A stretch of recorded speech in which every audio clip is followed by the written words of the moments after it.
Hello and welcome to Build Up to a Good Game. We're an hour and 5 minutes away from kickoff as West Ham United take on Everton at the London Stadium. The official lineups are out in 5 minutes' time, but I have a feeling, I have a very, very strong feeling the live chat are going to be happy. The live chat are going to be excited when the official starting 11 come out, because if my information is correct, which it usually is, I think it's been wrong once in the last 3 seasons, as it usually is, we're going to get excited. You want Kudus, you might just get Kudus. The official lineup will be out in a few minutes' time. But while you're all here, please do drop a like on the video. It helps out this video, helps out the channel as well. And of course, if you're new to Hammer Chat, please do hit the subscription button. Gonzo's away to the game, so it's just myself. Charlie will be joining me a little bit later on, so I'll be relying on you lot in the live chat. So keep your thoughts coming in as well throughout the course of the video. But we'll be doing our usual. We'll take a look at the West Ham starting 11, which is quite exciting. I'm excited about it. You can tell. I'm happy. I'm really happy. We'll take a look at the Everton team, which I don't know. I can guess it. I've guessed it. I did it on Patreon. I guess what Everton are going to do. Confident. I got 11 out of 11 for Villa last week. Let's see if I can get 11 out of 11 for Everton today as well.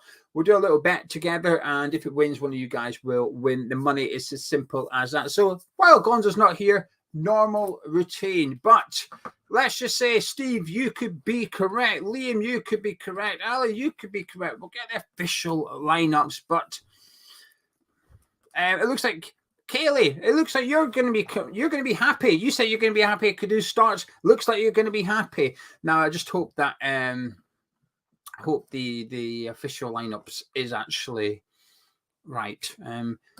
Ray, why did the 2 TV games start an hour? I assume it's because the clocks have gone back an hour. I think it's as simple as that. The 2 o'clock game is probably just still 2 o'clock because that's the normal window. Basically, if you play European football, then you play on Sunday, but you're not on telly, you kick off at 2, don't you? So I think that's why they stay at 2 o'clock. But the other ones, because of TV, I'd imagine that's why they've moved forward an hour. I guess that's why it is. I don't know. It makes sense, doesn't it? Bernard, thank you very much. Said he's enjoying our videos lately. I look forward to the build-up. Thank you. Really appreciate that. Very, very kind of you. Good afternoon to yourself, Jack, as well. And Steve hopes Antonio's not playing. Steve, you're not going to be happy. The ones that want Kudus starting, you guys are going to be happy. But the one that want Steve, you're not going to be. Could be a good bet, Steve. Could be a good bet. Getting Kudus on for the first goal scorer. Sharky is on TV. It's on Sky Sports. Kaylee, I said 1-1 in the preview. However, I'm going to change my mind. Major's correct, actually. This does make sense. Because the clocks don't go back in America. That makes sense. But I'm technically correct. Still because of TV. Just the wrong one. Mark, actually, I don't actually know. Try it. You might actually be able to change your team between now and 12 o'clock when the teams come out. I'm not going to change mine because that would be cheating, right? I think it's cheating. But I think you might actually be able to change it. You might be able to. You've got 30 seconds. Let me know if you manage it, though. I would put Creswell left back and put Kudus in ahead of Souček. That's what I would do if I was to predict it right now. Hammer 1999 suggests that if it is what we think it's going to be happy. And Brian says, repeat your response to keeping the heat on for house guests coming over. I can't recall my response. You're going to have to tell me. I know what mine. Gonzo turns the heating on for house guests coming over, right? I do not, because I don't want them to stay. So if I turn the heating on, they're going to come around more often, aren't they? It's warm. But if I keep it cold, hopefully they'll leave earlier. Anyway, it looks like Andy has changed his starting 11. Hey, well, some of you are going to get 11 out of 11 right on Fan Hub this week. Some of them will genuinely get it correct. I'm going to get mine wrong now because I had Kerr at left back and I kept Souček in.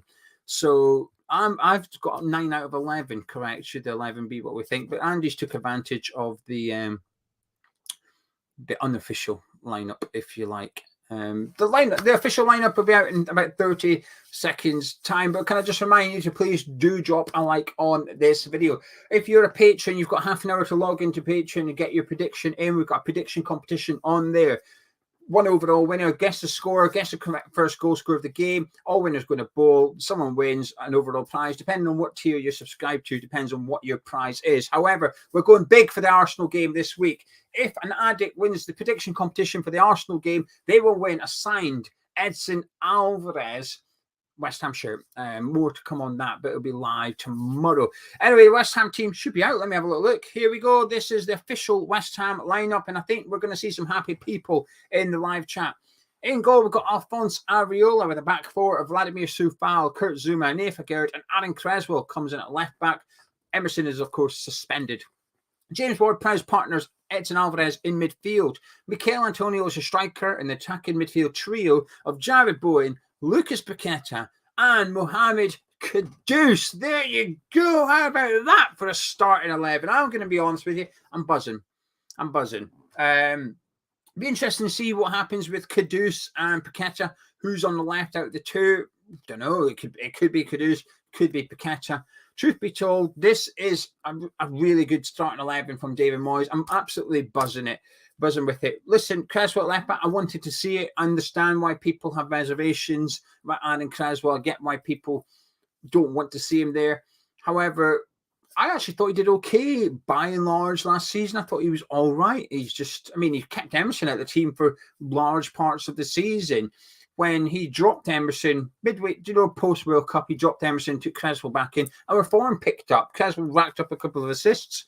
Then Emerson came in and kept his spot up until and throughout the Conference League journey. And he's been probably Ham of the Year so far this season. I think Emerson's been our most consistent player this season so far.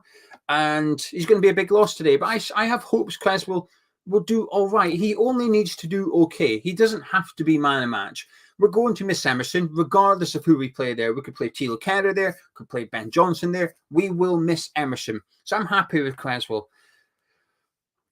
I've got hesitations over a Gerd. I think I haven't seen the Everton striker yet, but regardless of whether it's Calvert-Lewin or Beto, they are a physical presence. They will cause a Gerd a little bit of trouble should they stick to him. So I would have personally preferred Kehrer coming in, but I understand why he's not done it. Listen, but that front five is the front five, well, it's front six, isn't it?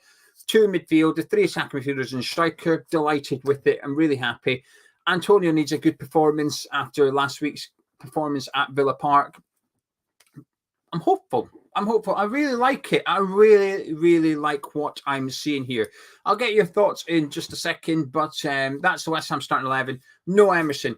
Now, just a reminder, should Paqueta or Alvarez pick up a booking today, they will miss the Brentford game. I said it in the previews, just like a throwaway comment, and people said you're wrong. They missed the Arsenal game. They will not miss the Arsenal game. I know the rules. They will miss the Brentford game. Yellow card accumulation of bookings do not count towards the Carabao Cup. So if Paqueta gets booked today, he's on 4 yellow cards. He gets booked today. He's available for the Arsenal game, and he's unavailable for Brentford next week. The reason being is because the Carabao Cup's obviously in February, early March. The finals in February.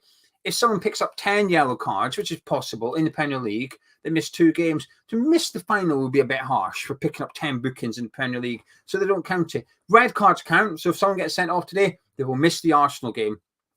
Accumulation of yellow cards do not. So if they get suspended, it's for the Brentford game. Otherwise, I'd suggest maybe take a tactical yellow card if Moyes is intending on resting Paqueta against Arsenal. Get the booking, get the suspension over and done with, and you're fine for the Premier League. But it won't count. He will miss the Brentford game. The bench for the Hammers this afternoon, we've got quite a strong bench, actually. We've got Fabianski with Mavropanos and Obona. Kerr's on there too. And we've also got Said Benrahma, Thomas Souček, Pablo Fornals, Danny Ings, and Maxwell Cornet. No, actually, let me just double check that. I've clicked the notification. No, Mubama's disappointing, but truth be told, what's the point?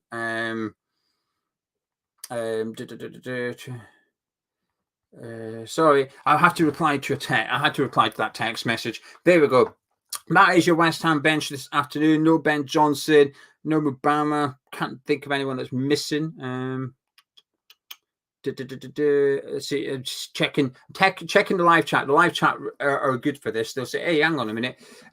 Hardy, it should work. To go off this. Like this video is not sponsored by anyone, but if you use the Fan Hub link, you should get on. The only thing you have to do It's when you're on it. I can't show it, but when you're on it, it'll say you're in a queue. At the bottom, it says skip the queue. Push that button, and you should jump the queue. If not, use the code HAM-MB6, I think it is. You'll have to check the prediction video, but you can skip the queue. There's 200 people that have downloaded it via Hammer's chat, so it definitely works. You need to push skip the queue. There's a big button at the bottom.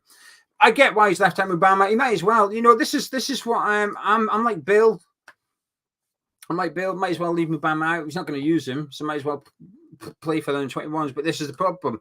Roger said it doesn't play for the under-21s, so he's not really doing anything. So it's a little bit frustrated.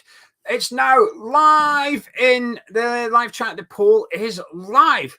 So can you please select the option which carefully reflects your opinion on West Ham's starting 11? I'm looking forward to this one, to be honest with you. I think it'll be quite positive. I'm feeling quite positive about it, truth be told. Sean's used it as a queue jump. Jay's used it.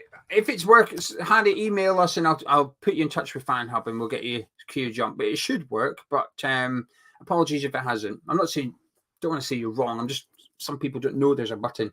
Right. Anyway, we've done that. Let me load up the visitors team. Charlie's probably already done it. He'll be on the ball, but here we go. The Everton starting 11 today. We've got Jordan Pickford in goal at right back. They've got Nathan Patterson, and in the middle, they've got Tarkowski, who will play next to Patterson. And they've got Branthwaite next to him. Michaelenko at left back.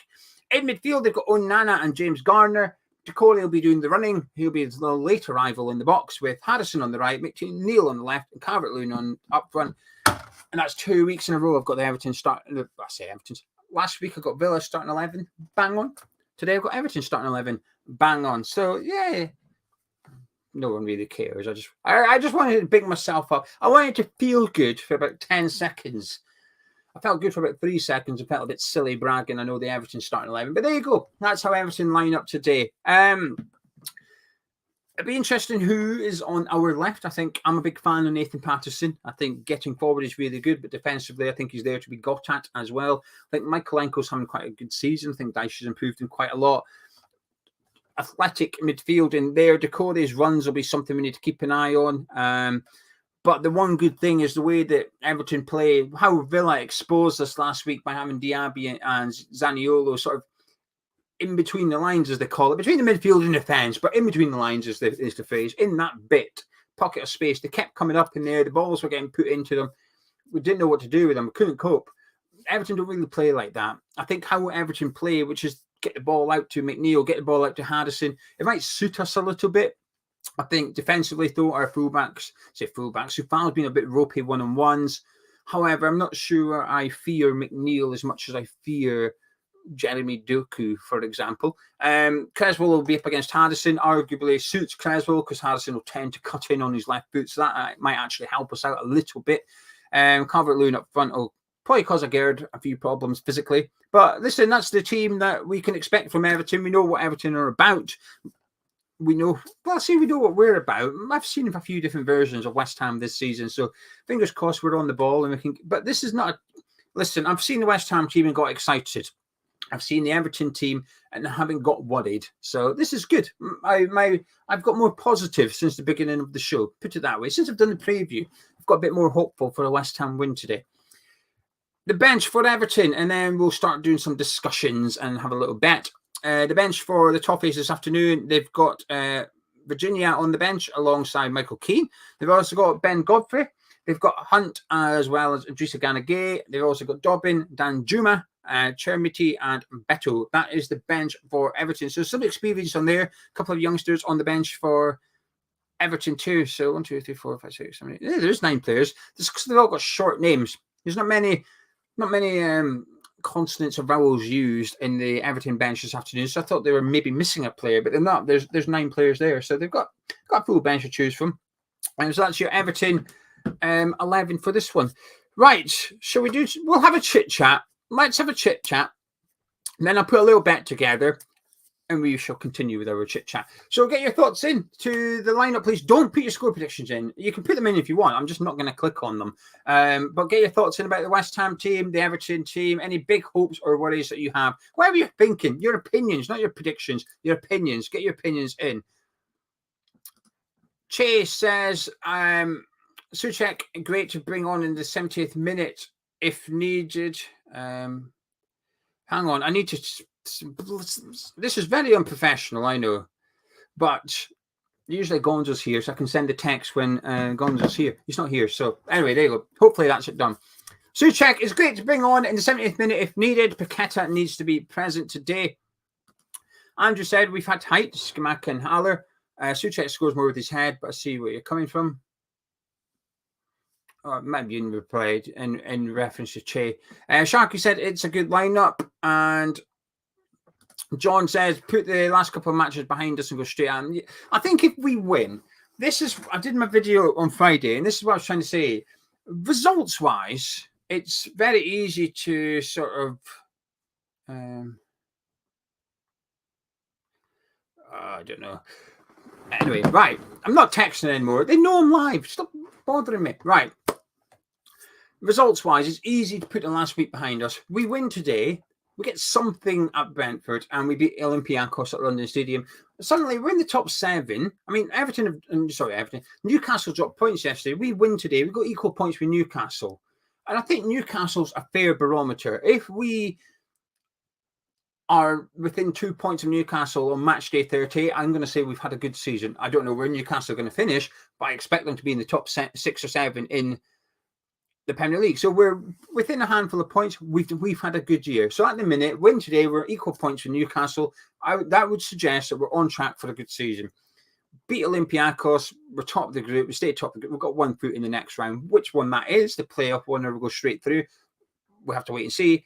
We're in control. And I know I'm missing out the Arsenal game, but the last week was only European and Premier League, so I'm only referring to those two. It's easy to get back on track. Dan says, can't believe Moyes has finally dropped Souček. Gobsmacked. Let's hope Kudus is not on the left to die like many others. The thing is, I'm going to shrug a little bit, right? Because if Kudus is on the left, it means Paqueta's in the middle. One of them's got to go on the left. It has to be Paqueta or Kudus is on the left. I'm okay with either, truth be told. So Kudus is on the left. I'm happy because it means Paqueta's gone central. Sharky, I hate Christmas more. Halloween doesn't bother me. I enjoyed it as a kid. Not really harsh now. But Christmas still dislike. Cyclops thinks that Dyche is going to target Paqueta. Roger says, like last week, there's a huge difference in quality between our striker and theirs. I think we'll get a huff and puff, but ultimately, do you know something? Listen, I'm not that big a fan of Calvert-Lewin. I think he's okay. But I think the golf, I have to disagree, Roger. I think the difference between Watkins and Antonio is huge. I think the difference between Calvert-Lewin and Antonio, I don't think it's that big, truth be told. Would I swap Antonio for Calvert-Lewin? I wouldn't, actually. Would I swap Watkins for Antonio? Oh, yes, please. And 60 million going into Villa Park. But I actually wouldn't swap him. Now, this could come back and bite me in the arse. Calvert-Lewin scores a winner. But I think he's an okay striker. That's all. As Wyke says, the team looks strong. Let's get the season back on track. Chip would have rather seen Antonio drop rather than Souček. John says a decent lineup. First challenge passed by David Moyes. Agree. Decent bench. Let's see if he can mix things up tactically if it doesn't go to plan. Disappointing that there's no kids on the bench. Mark says Ward-Prowse needs to vary his corners more, especially as we no longer have Souček. Great point about Souček. Jay said 9 out of 10 for the lineup. Think it's what most people wanted. Bar the left. It was either, I think most people had their option at left back, and then it felt 50-50. 50% wanted Antonio drop, 50% wanted Souček drop. It's as simple as that. So some people will be happy and some people will be disappointed. Mal says, so what is Moyes' plan? Sit back and counter or go for it? He's picked a better team, but what's his plan? We'll have to wait and see. I think it's go for it, personally. I think we will. It's not going to be kitchen sink. I think it'll be conservative. We'll still sit back in numbers, but I think we will. I think possession will be even Stevens today. I don't think 45%, 55%. Both teams will be within those margins. Nick says, I'm really worried that Antonio isn't good enough to play Paqueta on his left, Bowen on his right, and Kudus behind him, unless he's... The thing is, right, Antonio creates space. I don't want to keep going on about it because I've made it in quite a few... I made the point in quite a few videos already the last week or two. Now, it doesn't mean that Antonio played well last week. I'm not defending that performance from him. I just think that I know a striker's job is to score goals, but it's a little bit for me, at Liverpool, that he offers a bit more. And if you look at some of the goals that Bowen in particular has scored this season, they've benefited from Antonio, although Antonio hasn't touched the ball. He's occupying defenders, he's creating room. It allows Bowen to come in there and occupy that space and get the goals away. Perhaps a more selfish striker, like Danny Ings, for example. I don't think Bowen, if Ings was up front, I don't think Bowen gets the space that Antonio creates for him. That's my opinion anyway. Joshua says, win today and we have the exact amount of points as we did at this point in 2020-21 when we finished 6th. And we have a fairly simple run of games coming up and had a hard start. Things looking positive. Love that, Joshua. Correct, factually correct as well. Thomas says, nice to see Paqueta at the 10. Great to see Kudus start, but rather give Bowen a chance playing some sort of false 9. Benrahma on the right and Kudus on the left. If you were going to do that, I'd want to see Benrahma on the left and Kudus on the right. But I get what you're saying, Thomas. David said Antonio should not keep being rewarded with young strikers. Imagine Defoe at 16 under David Moyes.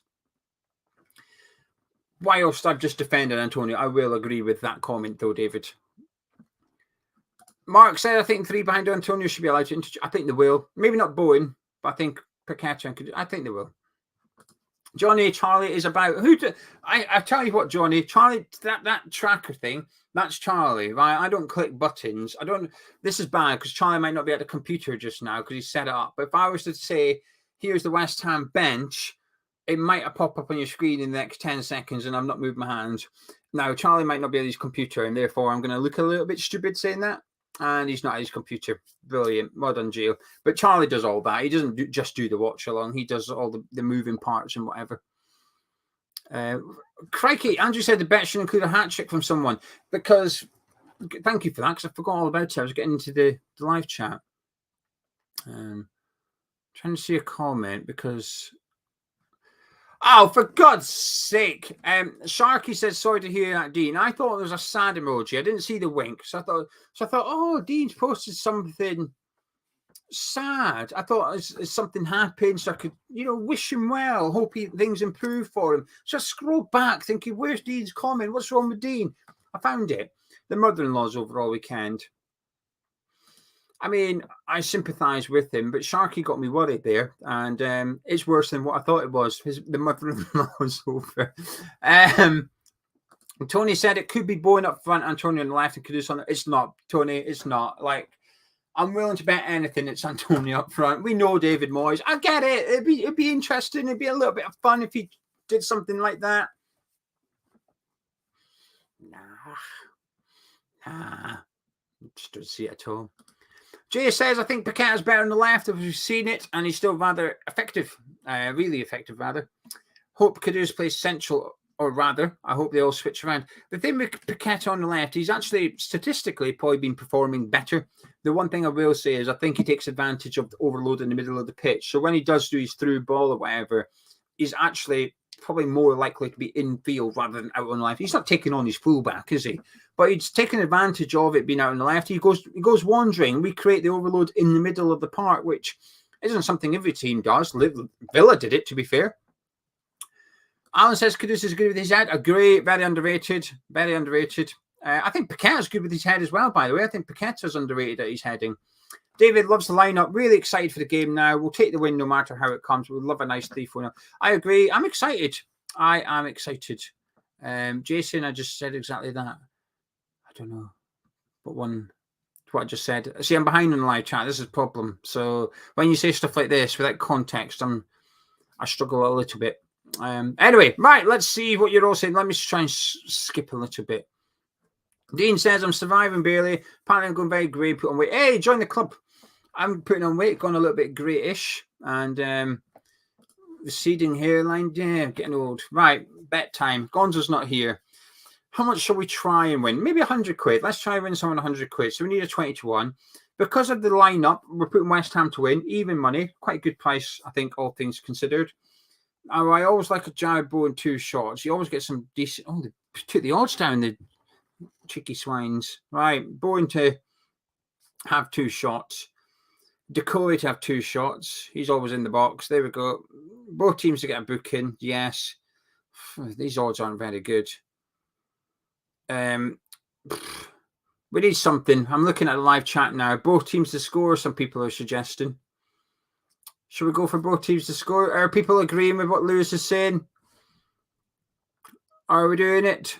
Are we doing it? Brad, I'm compiling the bet right now. Don't worry. I'm compiling it. I think we'll rack up a few corners. We're at home. We've got some attacking players out there. Let's whack that in. I'm not sure about both teams to score, but our defence is crap, isn't it? Both teams to score should boost the odds there. Where are we? Right, we need one more thing. We need one more. I don't want to do players to get booked. I'm trying to stay away from that because if he gets hooked, the bet's off. What's everyone saying? I'm reading the live chat. Keep your thoughts coming in. Someone's going to say something. I'm going to think I'm having a bit of that.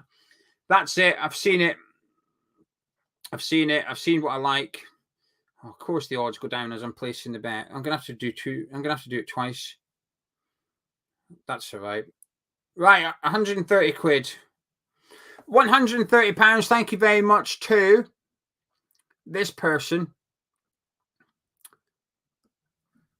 I can't. It's gone now. I was too busy pissing around with the app, wasn't I? I do like that, George. Odds are a bit short, but I do like Paqueta to do 2 fouls. Where is it? Here we go. Zach, thank you. You're the man. You're the man that ended my bet. So it's quite a few things, but it's 130 quid. To enter, all you have to do, there's no phrase that pays today because I need the live chat for content, for interaction. So if everybody keeps putting stuff in the same thing in the live chat, I can't use it. So there's no phrase that pays. All you have to do to enter is interact in the live chat, and you're good. The bet is as follows: West Ham to win, Jared Bowen to have 2 shots, Decoy to have 2 shots, both teams to get a card, West Ham to have 4 corners, both teams to score, and Bowen to score or assist. There's a lot of things, isn't there? But 130 quid. That's the bet there. West Ham win, Bowen 2 shots, Decoy 2 shots, both teams to get a card, West Ham to have 4 corners, both teams to score, Bowen to score or assist, 130 quid. So if you just get involved in the old live chat, you're entered. And hey, this doesn't count Len Christmas. That's cheating. It's not really. It's fine. But just get your thoughts in about the West Ham team and about the Everton team. And while you are doing that, I'm excited. I am excited. Kudus is starting. Paqueta starting. Bowen starting. Antonio, he's had a couple of quiet games. Do you know something? I think he had a good start to the season, personally. I think he did. Ward-Prowse has got Alvarez next to him again. There we go. That's good. We've got Zoom and Agard attacking corners. Cresswell on the left. I know there's a few reservations. I'm a big Cresswell fanboy. I'm a fat Aaron Cresswell. Thanks to that person in Newcastle back in June who called me a fat Aaron Cresswell. I'll take it. At least I got called a fat version of a beautiful human being. So I'm all right with that. Soufal's in at right back, 4 assists so far this season in Premier League. Ariola's having a good season. I'm liking this. I'm genuinely really excited for this game. Thank you, David Moyes. Kudus saying over Souček, my excitement's gone up tenfold because I'll be honest, had Souček started and Kudus was on the bench, I would have been a bit with it. But he's not. I'm not. I mean, look what it's done to Ralph. Ralph was predicting a 2-1 Everton. He's seen the lineups. He's now predicting a 2-1 West Ham. Ralph's getting excited. Carl says he's finally dropped Souček. Never thought to see the day. Hope Kudus smashes it and gets a hat-trick or something, and he's got no choice but finally keep Souček out of the team. That's a really good point. It's important that he keeps his shirt. He's got the shirt. Kudus has got it. Just hope he keeps it. David Records and Antonio Mannis has come in. Chloe says Antonio must feel like a lucky boy starting after last week. Stevie thinks Antonio's been shocking for some time. Simon says, make sure to drop a like. I agree with Simon. Please do drop a like the video. It genuinely helps the video out. I know you might think it doesn't. It does. So if someone goes on YouTube now and searches West Ham Everton, this might be the #1 recommended video to them, thanks to you lot dropping a like on the video by clicking thumbs out. And please subscribe if you're new to Hammers Chat as well. Callum fancies a James Ward-Prowse goal. It's been a while. I say a while. It's been like 6 games. Get a move on, James. You've had about 5 free kicks now. I'm still waiting. You've hit the wall a couple of times. A couple have gone wide. One tame effort against Sheffield United that was gathered easily by the goalkeeper. Come on. I keep getting excited. Dean said, I'm glad no Souček means Moyes isn't relying on corners. Don't know about that. Have to attack a team like Everton, especially a nice team. I mean, the thing is, I think we will still rely on corners. We've still got Zuma and Agerd. I agree with what the live chat been saying. I was complaining in the player ratings the other day about James Ward-Prowse. Now, I know he's probably been instructed. It's the outswinging corners. The corners on our right. No complaints. Love them. The other side, the left-hand side, the in-swingers. And I know he's probably doing it through instruction. But I have to confess, against Villa, it felt like we had a few and they weren't working, but we kept doing it. But against Olympiacos, so 2 games in a row now, it's the same thing. And they've been easily defended. And I was finding myself getting a bit pissed off against Olympiacos. I thought, just mix it up a bit. Because while some of the players were at the front post, Mavropanos against Olympiacos, obviously, Mavropanos wasn't. He kept making his run from the edge of the box into the back stick. Just put it at the back post. Catch everyone out. I'm pretty certain Everton will be aware our in-swinging corners are going to the front post, and he will have Onana and Decore there ready to go. You have Tarkowski and Branthwaite in the 6-yarder just in case. The front post will be overloaded. Let's just mix it up a little bit. We've got Zuma and Agerd running in there, and Antonio. Paqueta's decent there. Caduce's good in there. The only one that's not is Javid Bowen. Saying that, he scored a header against Luton, but let's be honest with you, the keeper should have saved it. Anyway, I'm going to calm down, get back to the live chat. Maverick, I wish Paqueta would take a long-range shot. He's got the ability to stick it in the corner. Infinitely says, getting the band back together. Alvarez, James Ward-Prowse, and Pac-Man. Great. Obviously referring to middle of the pitch. Johnny, we're on Sky. Adrian says, style of win is important today. Need to play with some pretty touches with the front four. I agree with that, actually. I agree. I think when we play teams that are better than us on paper, I don't mind it. When we play competitions, I get it. There's only one thing. Make sure you're in the next round. But there's got to be a bit of entertainment somewhere. And if we can't do it at home to Everton, then we ain't going to do it. We're not going to get it, are we? And like you said, look at the front four. Well, the 3, I say the front 4, right? I'll be honest with you. I don't include Antonio. I saw Adrian, I can't. Antonio, while I've just praised him, he's not the best at these 1-2s and stuff. But Paqueta, Bowen, Caduce, Edson Alvarez, and James Ward-Prowse, and do you know something? Aaron Creswell as well. Creswell's capable of playing this football and getting involved in these neat little triangles. We've got a Gerd that can do it out from the back. The only 2 that I've got reservations over is actually A, Antonio, but also B, Kurt Zuma. Zuma's not the best at it, which is fine. Let's say some pretty stuff. It's some pretty stuff. Jay's asking for about the t-shirt. Yeah, it's the old West Ham shirt. There you go. West Ham shirts on the washing line. There you go. That's the t-shirt. William says, hope Moyes lets the leash off this team. We should hammer them. Yeah. Steve says, win today is Hogman 8 years. The funny thing is, I'm going back to Scotland today. So it's after the review. That's why there's text messages coming through. We're getting ready to go to Scotland. So once I've done the review at full time, off up over the border for a few days. So, yeah, so I thought I'd mention it. Topical. Hogman 8. Sean says, a little bit worried. No reason. Love the lineup, but something. Oh, we know what it is, Sean. It's 5 letters, starts with M and ends in S, doesn't it? That's why you're worried. Daza says, Alvarez and Ward-Prowse's job today is to win the ball, play it simple to the forward 4 coming United. Yeah.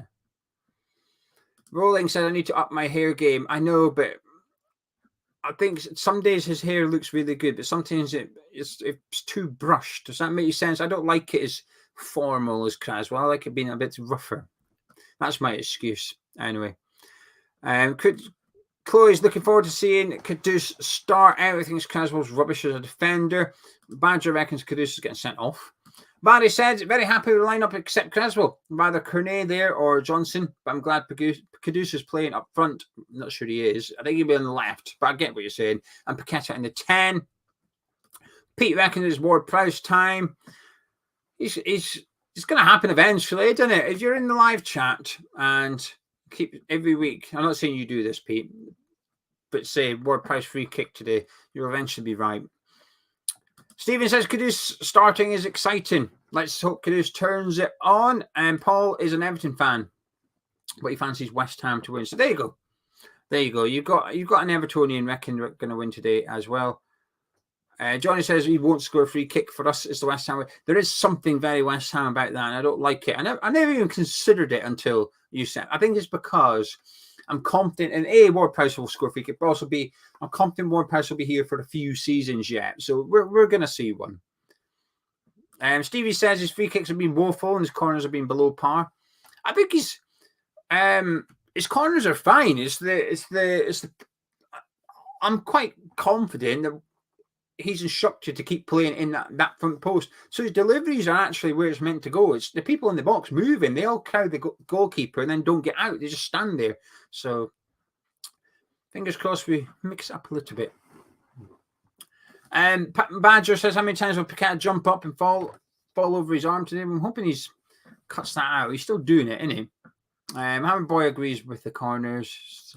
Just me moaning. Dean, reliant on Antonio touching the goalkeeper. Well, Pickford's not the tallest. He likes to punch it, though. James says, completely agree. Wrote about it in my article for Knees Up Mother Brown. Send us it, James. I've not read it. Send us it.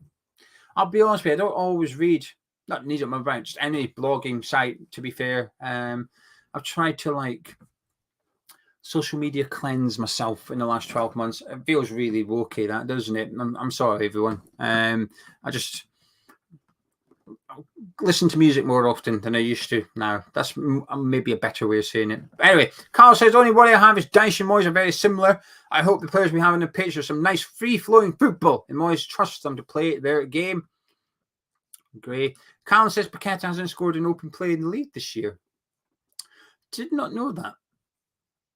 I mean, I don't. I'm not. I know you're telling the truth. I believe you. I just didn't know that. It's just caught me off guard.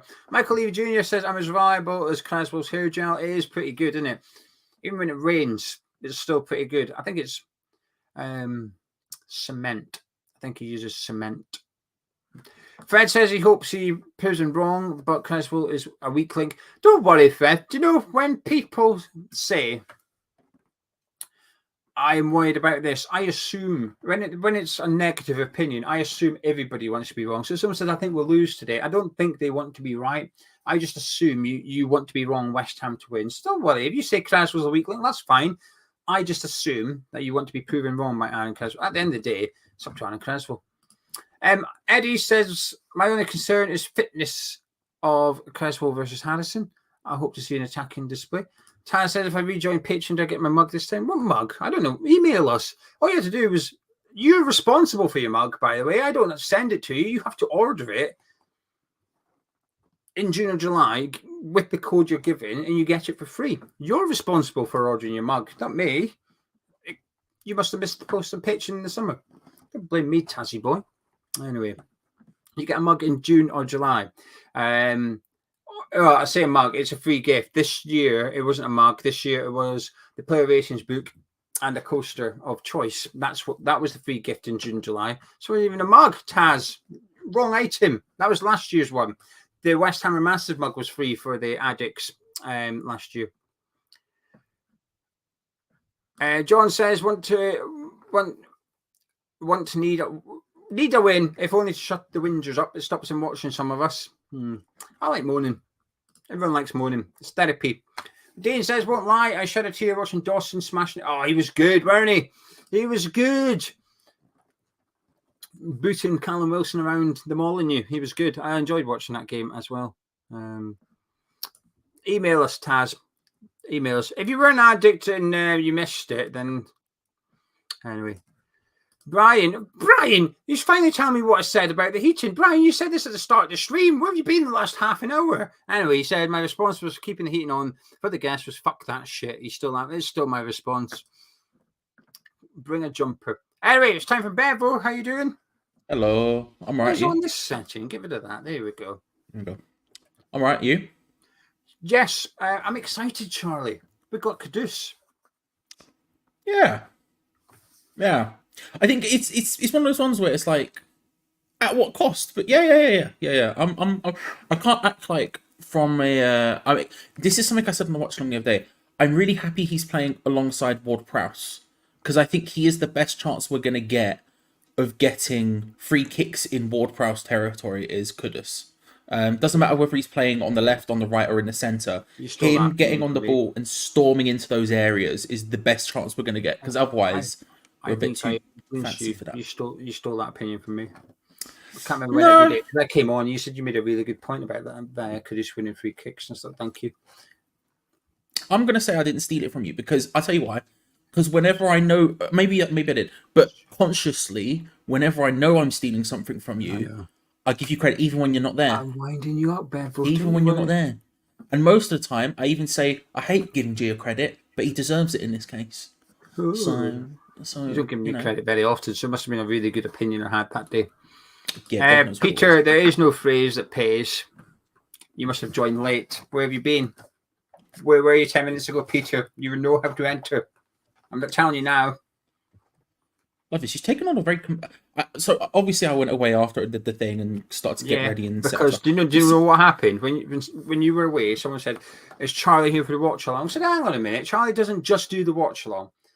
Charlie also does all this stuff." I said, "Watch." So I went like this. I said, "Look, for example, I'm now going to show you the West Ham bench," and nothing happened.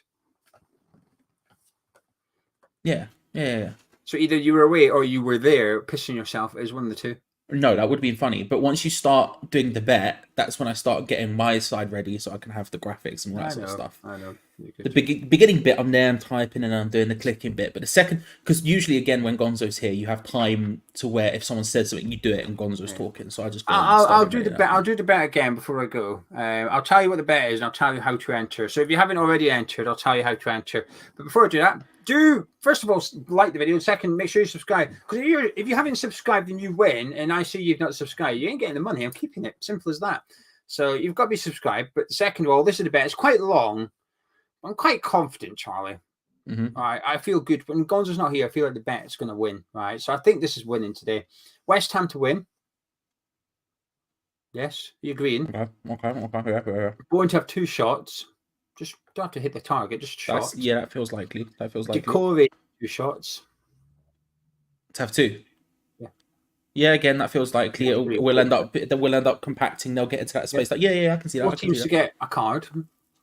Okay, yeah, that's West Ham to have 4 corners. Sure, yeah. Both teams to score a goal. Okay. We don't keep clean sheets. We kept 1 against Sheffield United. And finally, Jared Bowen to score or assist. Doesn't matter which one he does. Yeah, I think the last 2 are the ones which might come unstuck, but apart from that, I think it's pretty important. Yeah, I know there's a lot of right, Daniel. Just work with me here. There's a lot that can happen in one goal. So if Jared Bowen scores, that's West Ham taking the lead, West Ham scoring, Bowen having a shot, and that's Bowen's goal assist. That's 4 things all go with one action. So anyway, the phrase that pays, there isn't one. All you have to do is interact with the live chat, but opinions, don't just put in interacting like that doesn't count. Just get your thoughts in. A bit like what Dean's done, which is I've got Sufan Ariola from my fancy league team. I pray for a clean sheet. Everton are shite. Stuff like that. Get stuff like that in. Like what Steve's done. Steve says Souček's dropped. No disrespect to the man. He's been a great servant to Moyes in the club. But we're better players and they should be playing, whatever the system or tactics, etc. That's Steve entered into the bet giveaway. Alan's entered into it because he said, I think Creswell will be fine. He's playing for a final career move. So, it's not a bad point. It's not a bad point. I mean, he's not wrong, is he? Who do you reckon's going to play on the? Who do you reckon's going to play on the left ahead of him? Paqueta. It probably will be. I think that's. I hope it's. I can't decide if I think that's the right move, but it probably will be. Do you know something, Charlie? I hope it's neither. I hope they change. I hope Okay, we don't yeah, have a sure. static left wing. I hope actually sometimes it's Kudus, sometimes it's Paqueta. And you know what? Sometimes I hope it's Antonio. Yeah, yeah, yeah. I think defensively, I'm worried about whichever. I'm defensively, I'm worried on the left side, no matter which one it is. But I think that's probably the right thing to do. I'm excited to see Kudus get the ball and drive of it. I think Paqueta's really important for the way we play at the back. I think without Paqueta playing on the left, the way we play at the back is basically impossible for us, essentially. So I think that's kind of a necessity, but also I feel like he's there. He needs to go there for the defensive side because I don't Yeah. see anyone else really putting in the defensive Yes. work rate he does. It's a difficult one. Well, this is the problem. Dean said I can see Kudus cutting in. Well, he Mm. will, but he's left-footed. You know, I mean, we've got essentially our 3 attacking midfielders there are all left-footed. That's not very normal. It's not, but That's very rare. but you would imagine a situation in which he cut inside. Paqueta, hopefully, if he was playing in the 10, would be further forward to the point where he could be playing 1-2s with him, which would at least give him some space to sort of put a bit more. I don't know. It's not ideal though. Listen, not I think Patterson, I'm a big fan of Nathan Patterson, right? But he's still very raw and he can be got at defensive. I think he'll cause us problems going forward. I think he's good at going forward, quite quick, quite direct. His crossing's decent as well. But I think he's there to be got at defensively. So actually, Kudus on the left will actually skin Patterson, whereas Paqueta won't. Paqueta just doesn't dribble past player. He does, but not in the sense of like how a winger does it. He'll go round them rather than past them, if that makes sense. Whereas Kudus will actually do what Bourne does, which is knock it past them, try and actually take them on. So Kudus will cause Patterson more problems than what Paqueta will, I think. And I do think there's someone we can get at him there. If he could take on Patterson and then he just becomes a pullback merchant for the day, I'm fine with that. Do you know what I mean? Yeah. To take on Patterson, beat him, get to the byline, pull back for inevitably no one to be there. I'll be fine with that. Right, before you do the poll results, I'm going to disappear, leave you with the live chat. In the preview, I said 1-1. I'm changing it, Charlie, and I don't change it very often. Ooh. I'm going to go 2-1. I'm feeling it. I'm excited. I'm happy with the starting 11. Yeah, I'm feeling it. You're taking over. I am. 2-1 West Ham is my prediction. I think, funny enough, the player I'm most worried about isn't even Creswell. Where it's actually a Gerd, right? That's the one I'm a bit with. But I get it. He was never going to drop him. It's just what I would have liked to have seen done, right? But accepting that a Gerd was going to start, I think he's got the starting 11 right with Creswell going in, with Antonio staying in, Kudus coming in for Suchet. I think he's got the starting 11 right on paper. Now, how he deploys them is a different story. But yeah, I'm feeling it. I think I'm feeling a West Ham win. Actually, I'm genuinely looking forward to this now. Important game, get the win. Everything's rosy again. Like I said at the very start of the video, we win today. We're equal points with Newcastle. If we can stay within 2 points from Newcastle for the whole season, we'll have a good season because I'm confident Newcastle will be in the top 6 or 7 of the Premier League. So I'm using Newcastle as a barometer for us. Win today, we've got equal points. It's a good start. Yeah, I can back that as an energy. I back that whole as an energy. I'm here for it. Yeah. Anyway, well, I'm off to disappear and we have lunch. I mean, 1 o'clock kickoff. I don't like it. I don't like this kickoff time. 12:30 on a Saturday, I'm okay with, but 1 on Sunday just throws me out for some reason. So I'm going to disappear and I'll be back at halftime. Okay, I shall see you then. Thank you very much, Gio, and thank you all for joining. How are we all? Welcome to the watch along, ladies and gentlemen. It is West Ham versus Everton. It's big. And we're going to start by asking you the usual question on a scale of 1 to 10, 1 being the least confident possible, 10 being the most confident possible. How confident are you of a West Ham result today? I feel something happening in terms of that. I feel like it's probably going to be slightly higher than usual, but we'll see how that ends up working out. Lob them in the chat 1 to 10 and let me know how you're feeling. And while you do that, let's go through this team a little bit deeper. HDU, good to see you, sir. Hope you're well. Hope you're having a good day. And deliberating, good to see you. Hope you're doing well. I'm all right. I've had about 3.5 hours sleep. So in that sense, I'm dying. But apart from that, I'm good actually. I'm actually good, and I'm excited for today. And I think there's cause for excitement when you look at the lineup, right? As you get those numbers in, Areola starts in goal with Sufal, Zuma again, and Cresswell in defence. You've got Ward-Prowse and Alvarez as a double pivot with Kudus, Paqueta, and Jared Bowen behind Mikel Antonio. Probably, I think if you exchanging Cresswell for Emerson, obviously, I think this is maybe what a lot of people would say our strongest 11 is. And I can't say I would necessarily disagree with individualistically on paper. I think I have some concerns about the left hand side.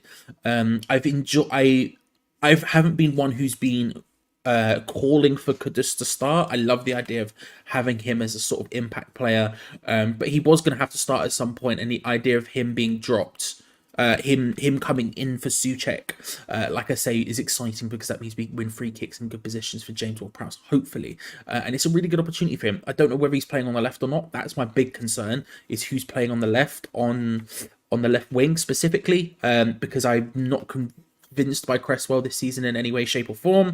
I feel like we need protection there. I don't think Kudus provides that. I think Paqueta would to some extent, but also I think the benefits of playing Paqueta on the left are somewhat lost when Emerson isn't there. I think Cresswell could provide what Emerson does with Paqueta a little bit, but from an attacking sense, he's probably going to be significantly worse than Emerson would be. So I'm a bit concerned about how our left-hand side will function. Equally, there is a bit of concern about the right-hand side functioning, because I think James Ward-Prowse will probably be on the right of a 4-2-3-1, essentially. I don't know. I think we're going to be playing very similarly to how we've been playing, how we played last season, and potentially before.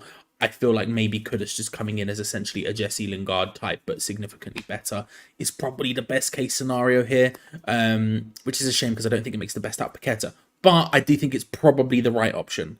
Would I have liked to see it against Everton? No, but specifically with Emerson going out, it's probably the right option. But it's an interesting one. It's certainly not one I'm unhappy about, because there's a lot of things to like in this lineup on paper. I'm not convinced by the larger side, but getting to see Kudus at all is very exciting. Getting to see him play alongside Ward-Prowse is exciting. Getting to see him potentially link up with Paqueta is exciting. You know, there's a lot of things to be excited about in this team, which is fun. Help me boost saying 7. Dean's going 11, baby. Let's go. Justice saying 8. Chuck, good to see you, sir. Hope you're well. Saying a 9. 7.5. 7. 7, 7, 7, 9.8, 8, 8, 7.4, 6.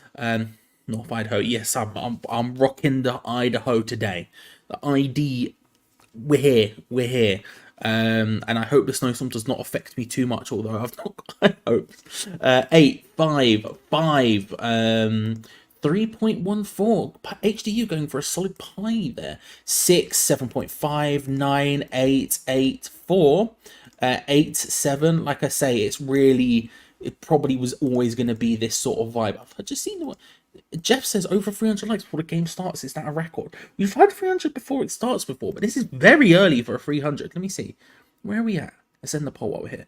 He's at 341. Thank you very much, everyone. That helps us out massively. Gia must have mentioned it, because that's a very large number for it to be at right now. It feels like it's the highest it's ever been at this stage. Let's see it. We'll see how it goes. Souček will be missed. Everton full strength in midfield, says Seek. Yeah, I do as well. It's I know not a super popular thing to say, but I do really like Thomas Souček. I love what he brings, and I always feel like he's going to be missed, but necessarily today is probably a good day for the switch to happen. If you were to ask me, because again, like I said, I've not been one who's been super pushy on Kudus has to start, why isn't Kudus starting? Today would be one of the days where I'm like, Kudus, let's get Kudus involved. Let's get him in that number 10 position. It would just be with Emerson as opposed to Cresswell, I guess. And in that sense, I would have taken out Souček for Ward-Prowse. Although I think Souček would actually have a somewhat of a positive effect on Kudus as well, because Souček gets far forward and he pushes the line back, helps Antonio push their defenders back, which gives Kudus a bit more space to cook. I don't know. We'll see. Elton Stew, good to see you. Hope you're well. What's happened with Bama? Honestly, I'm not sure. When you look at the bench today, we have Fabianski, who's back after whatever happened to him before. Mavropanos, Ogbonna, and Kera. The defenders with Ben Rama, Souček, Fornals, Cornet, and Daniel Ings. No Mubama. As Gio said, I hate to say this about Mubama. There's no point to him being on the bench. He's just not going to come on. Moyes just isn't going to play him. So in that sense, you might as well just put someone else on the bench that you're more like that Moyes is more likely to play. I personally would give him significantly more game time. I really like Rubama. I really want to see him succeed. I think he's the best option we have apart from Mikel Antonio up front. I really, really like him, and I really want to see him succeed. It's just in this specific scenario under David Moyes, I just don't see him getting game time, which sucks, but it just sort of is the way it is, right? Switching over to the Everton side. They start with Pickford in goal. They have Patterson, Branthwaite, Tarkovsky, and Mikolenko in defence. Their midfield consists of Onana, Garner, and Decore, with Harrison on one side, McNeil on the other, and Dominic Calvert-Lewin up front. I'm going to sneeze.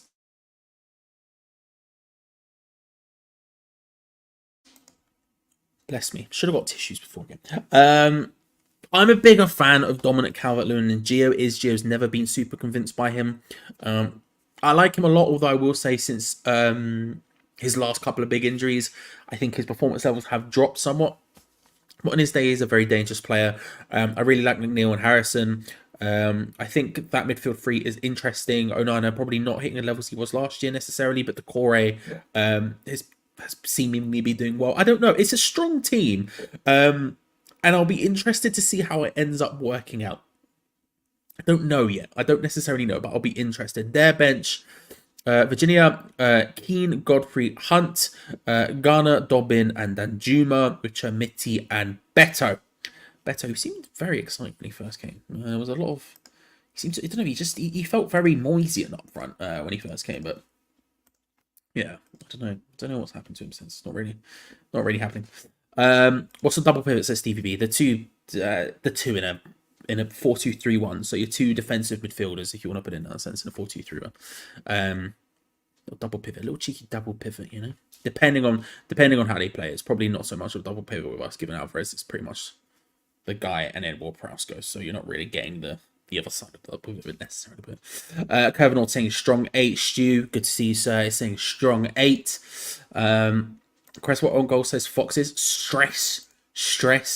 Oscar saying 10 but won £100 on a scratch card today, so my luck could carry us to a win. Oh, listen, if only I'd be hyped about that.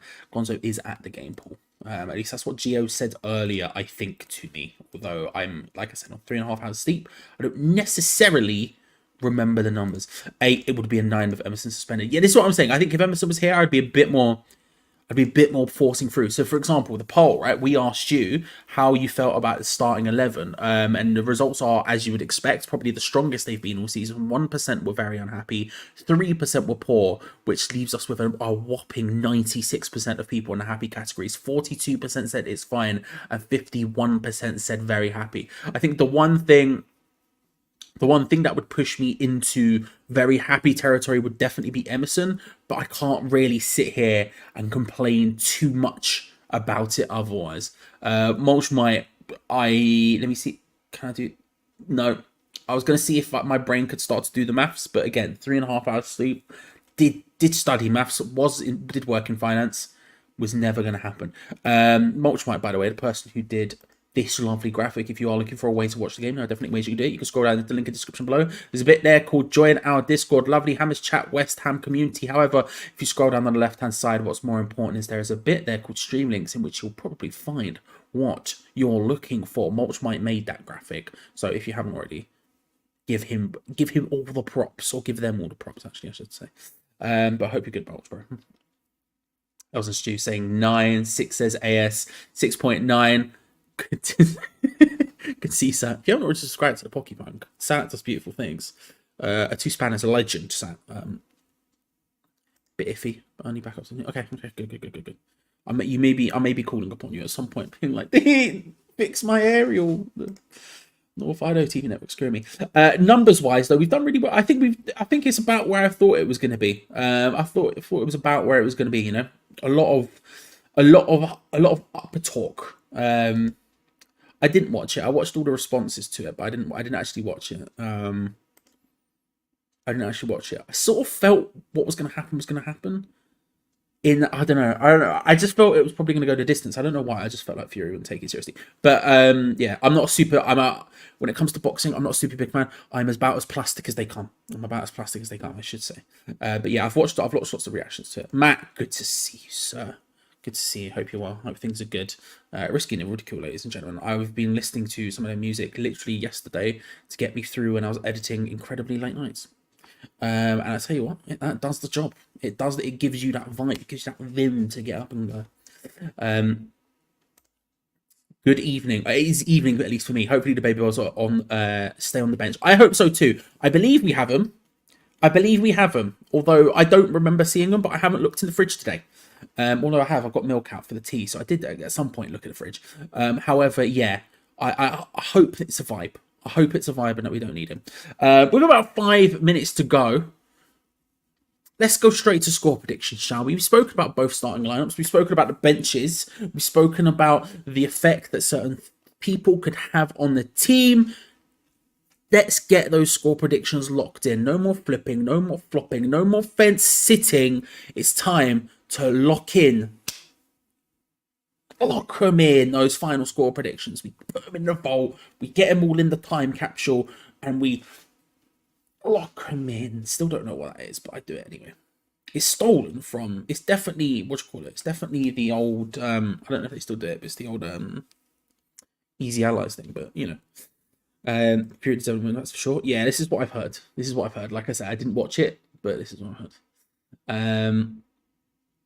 AK, if you are looking for a way to watch the game, because of course it is on UK television today. It's on Sky Sports, which means I can't watch it. It is on Sky Sports, which is why I'm in North Idaho. There are definitely ways you can see it. I will say though, if you are going to the Discord, give it a bit of time. It's an early kickoff.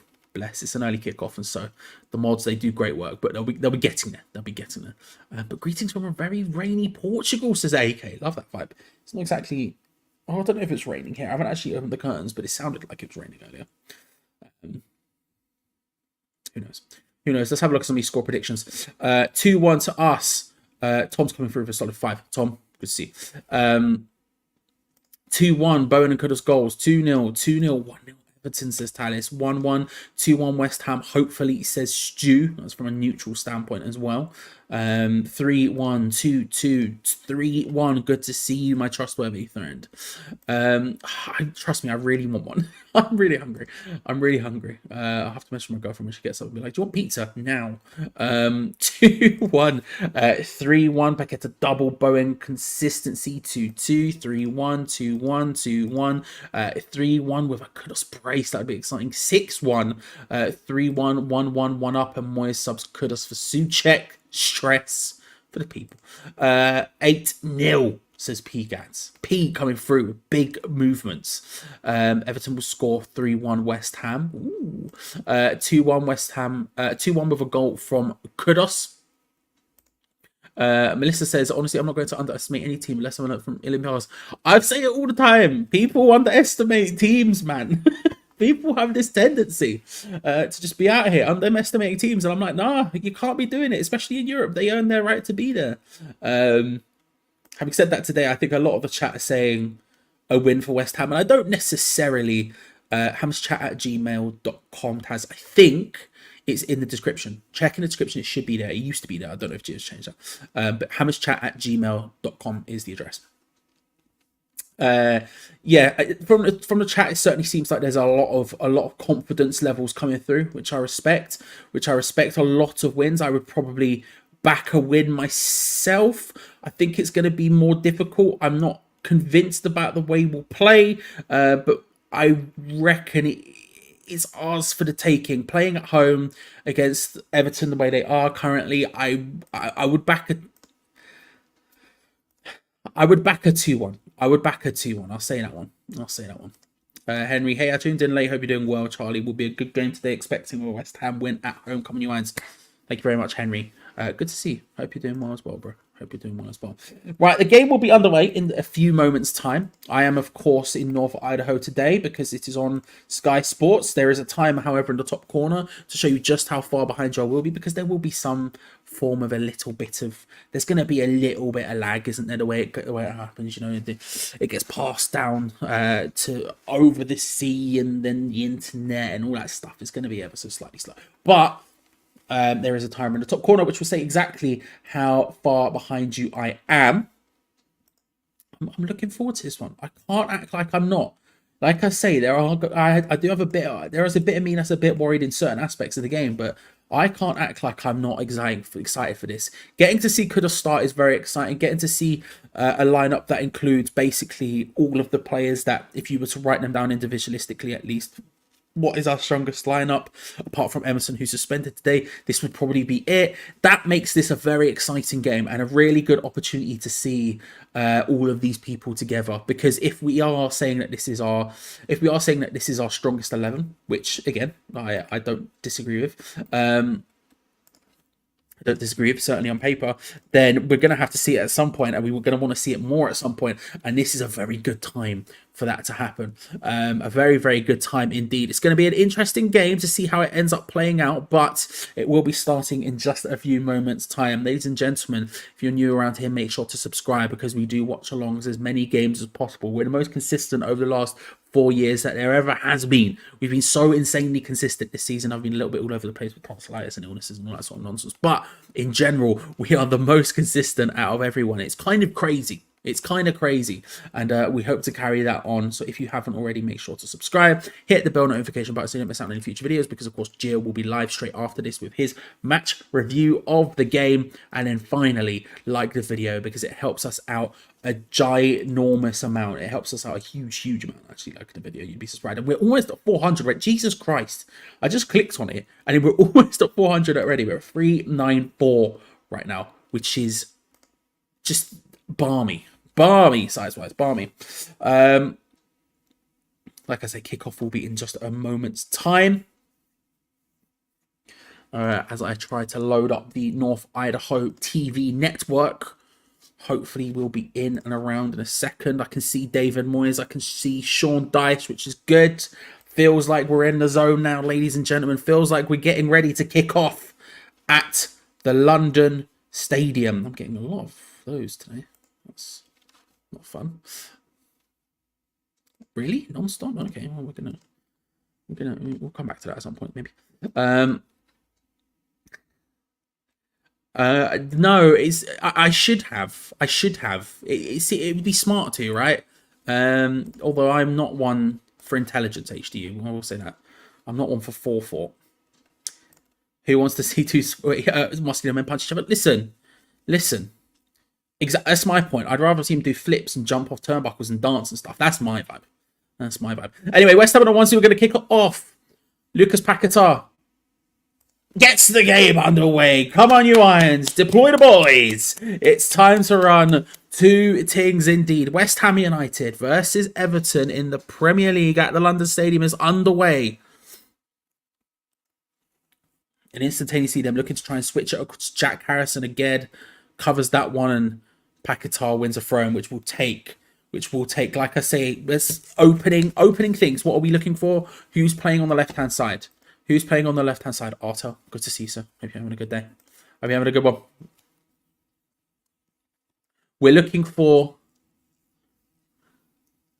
who's playing on the left. It's probably Paquetá. Kudos seems very far forward and central, so I think that's going to be what's happening.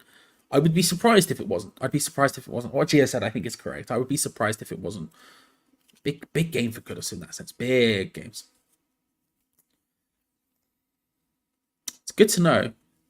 What I'll do. I'll text my Everton supporting mate. Sometimes he's in the chat. His username is Berticus if you see him. He's a lovely man, Louis. He's one of the best. He is really one of the best. Although he does support Everton. I'll text him and see what's your score prediction. What's your score prediction?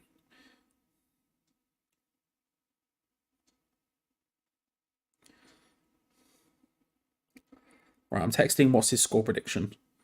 I said if you're watching, obviously. Because, he might be doing other things. But, people are busy in life, Not me. Don't have much on. I just sit here and work all day, but, And then I'll let you know. I'll keep you updated on that.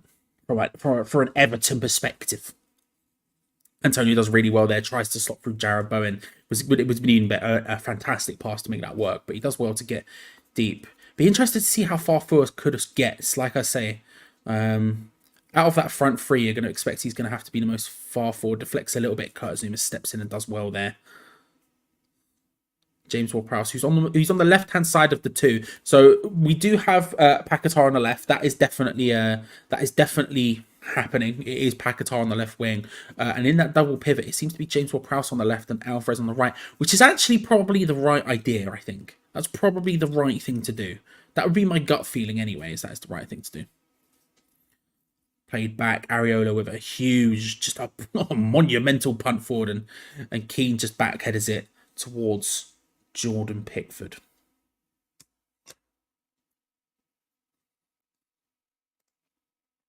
Ah, a fellow Londoner, I see.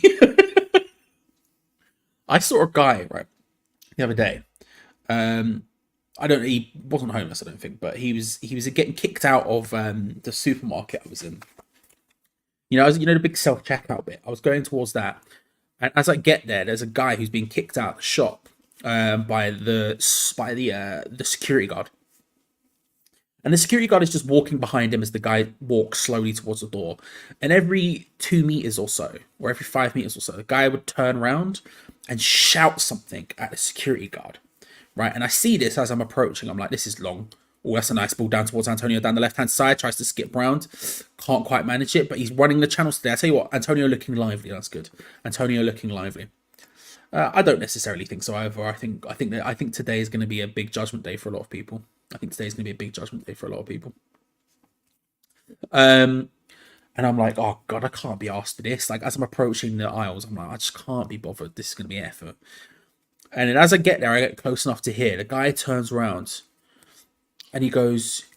The guy turns around, and he shouts at him, and he goes, obviously censoring myself for vibes. He goes, I don't know what the F you're talking about. I didn't do anything effing wrong.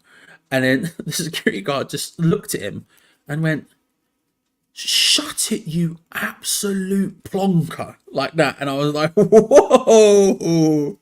Security guard said plonker. It was very exciting. And then the guy sort of just sheepishly left it. Because the security guard didn't see you say anything the entire altercation until that moment. It was very exciting to hear that word used live and in the flesh in North London. Very rare. Very, very rare. West Ham passing the ball around at the back. Iged looks for the little loft forward. Oh, nicely done into the path of Paquetá, who stayed forward there with the pull back towards Kudus. Is nice. Lays it short to Mikel Antonio. Bowen's there. Just couldn't quite get it out of his feet. I tell you what, nice commitment forward though from everyone there. And it was very exciting to see the ball get played forward. And all of a sudden we have all four of our attackers in good positions. Maybe overplayed it slightly, but there was never a chance really to get the ball out of the feet. There was no time to really get the ball out of the feet and shoot, but it was nicely done. James Ward-Prowse can't quite get there. Neither can Alvarez, and Everton come away with the ball in midfield but pass it back. Again, interested to see how Everton are sort of evolving and how they're going to play today. Because certainly when we come up against teams who play similarly to us in terms of, well, that's a really nice, I'll tell you, that's a nice switch to McNeil there. We tend to get the better of teams. Well, actually, I lie. Teams tend to get the better of us if they sit deep, especially if they can get ahead, because we struggle to break them down. But in a situation in which they need to pick up points, and maybe we would be perceived to be vulnerable, potentially, is a fair way of putting it. I wouldn't agree with that assessment, but I think some people would certainly say that. Maybe there's a little bit of temptation to push forward, and they are pressing here in a little pack at Everton, not too far forward, and not suicidally by any stretch of the imagination, but they are sort of hunting a little bit. And if we get the lead here, I could see a situation in which it'd be very, very good for us. Very, very good for us.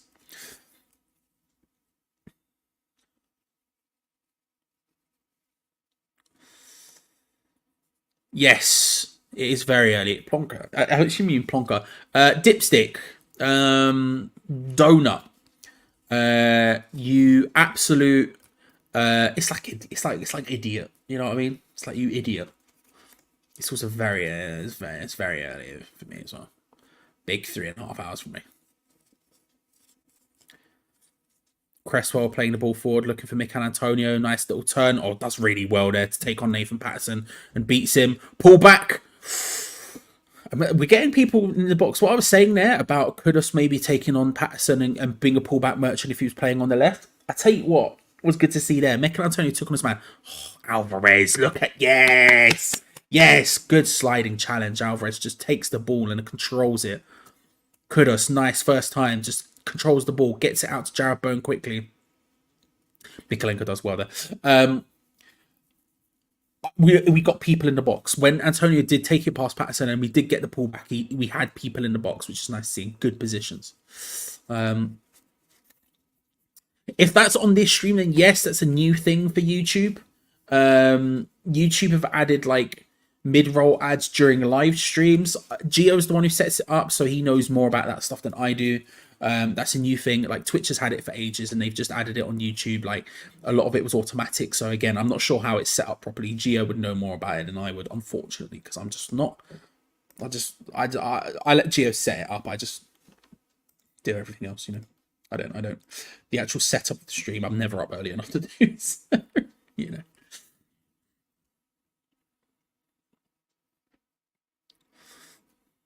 Getting the ball again. We're having a lot of the ball so far. A lot of the ball.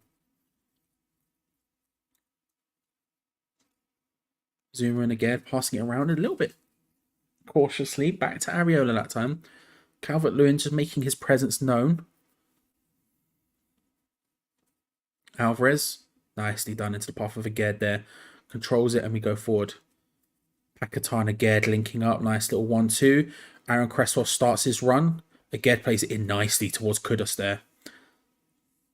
He could have gone down and got a free kick there. Stays on his feet nicely. Paquetá, oh, that's a beautiful ball from Jarrod Bowen. Oh, that was so good. That was so close. Kudus remains in control of the ball in the area. Dribbles it outwards. It's an incredible pass from Paquetá, by the way, for Jarrod Bowen there. Dink over the top. Jarrod Bowen on for it. 1v1. He has to hit it first time on the volley. It's a free kick to us. Ghana takes down Paquetá. That ball from Paquetá was beautiful. Just a little stab over the top. It looked like nothing was on, but Jarrod Bowen sees it, makes the run, and stab outside of the boot, chipped through ball. That is just Paquetá has turned up today apparently, because that is ridiculous. Just a little bit too far ahead of Jarrod Bowen. Pickford comes out, can't quite get it, but flipping heck, that was good. Get involved. I say donut all of the time. That's like my vibe. You plonk already. Yeah, very much if you're looking for good plonker usage, Ishmael, I would highly recommend Only Fools and Horses. Old UK comedy. Plonker very much used in it.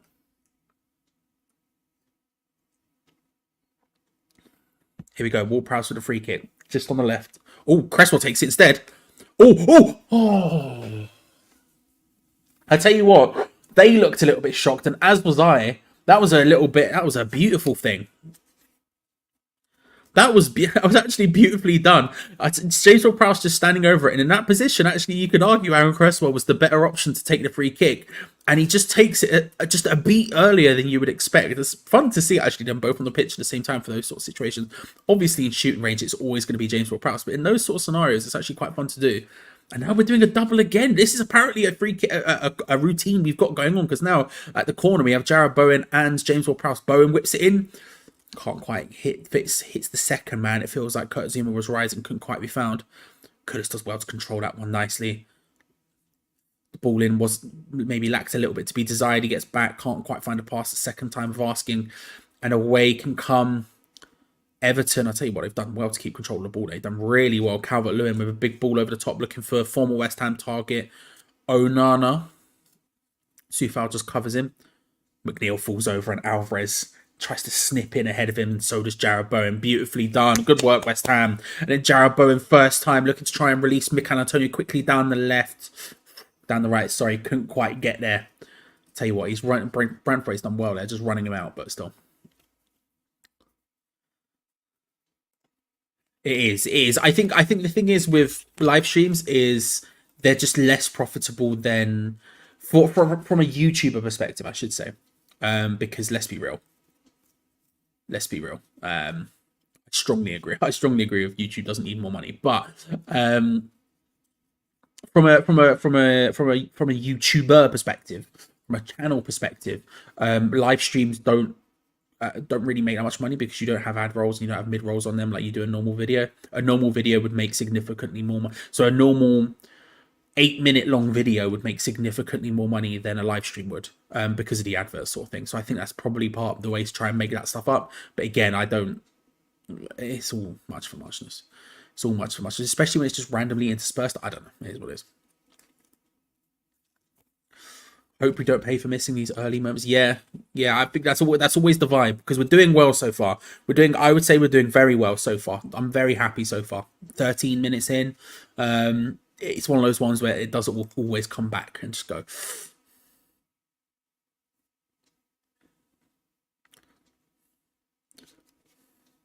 Yeah, it covers DLC there. DCL, not DLC. He's not downloadable content. Although he's offside, I think, anyway. Yeah, he was just playing in behind there. Offside. Offside.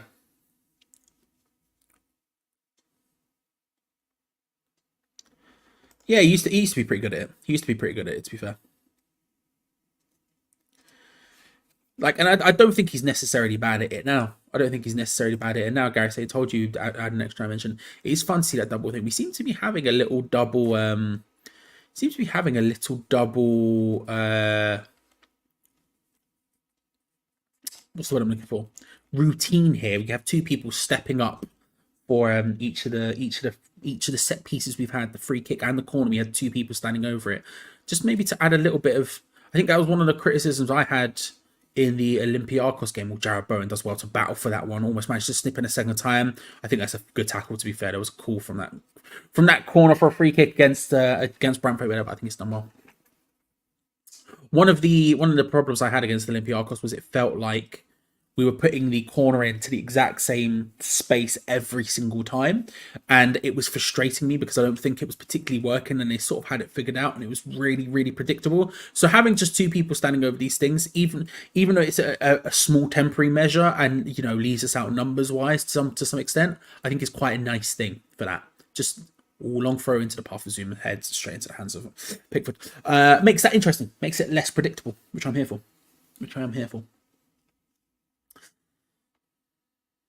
Unfortunately, we can't patch because the Premier League and as for all football organisations are very, very trigger happy with the copyright stuff. For example, I've seen situations in which people were watching on their television, not even showing it, but you could hear like their television playing out loud just in the distance and they've been copyright striked. It's very difficult. And obviously we've been doing this channel now for over 8 years. It's over 8 years. So I don't feel like getting it banned due to me showing it would be a good idea. So unfortunately not. However, if you are looking for a way to watch the game patch, there are definitely ways you could do it, my friend. Potentially on screen now, who knows?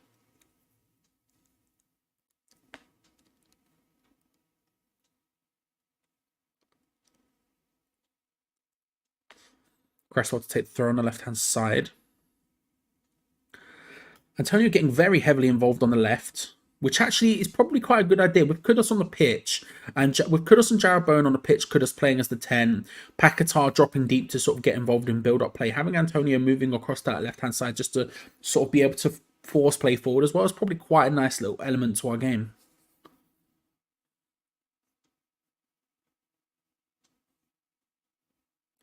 Oh, look at that. Cut to Johnny Heitinger talking about his effect. Very exciting. Love a bit of Johnny Heitinger. Look at him there. What a man. What a man.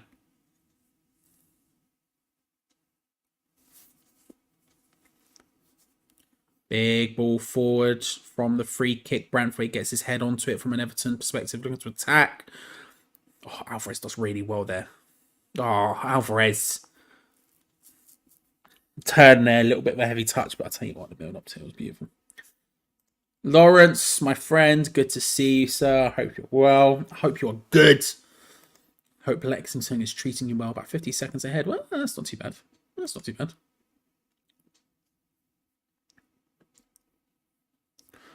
Nice little pass there, just back to Aged. Has the option of Cresswell on the outside. He's not doing anything dynamic, but he's at least there as an option. Picks it up, lays the ball into James Ward-Prowse. Out to Zuma. I'm enjoying our performance so far today. Zuma, that is a really nice ball into Kudus, who wins a free kick. I'm enjoying our performance. Free kick one on halfway line, pretty central there from Kudus. I'm genuinely really enjoying it. I think there's a lot to like about this team so far. My concerns have feel so far unfounded. I'm hyped for this. I am going to sneeze though. That is the thing that's about to happen. So if you just give me... Oh no. Oh no. Ladies and gentlemen, it's happened. Tell you what, I am going to have to just... I'm going to have to be 2 seconds. How am I going to get this like this? I am going to have to be back in 2 seconds time. Hopefully nothing happens in that time. Give me but a moment. Trust me on that fact. Just give me...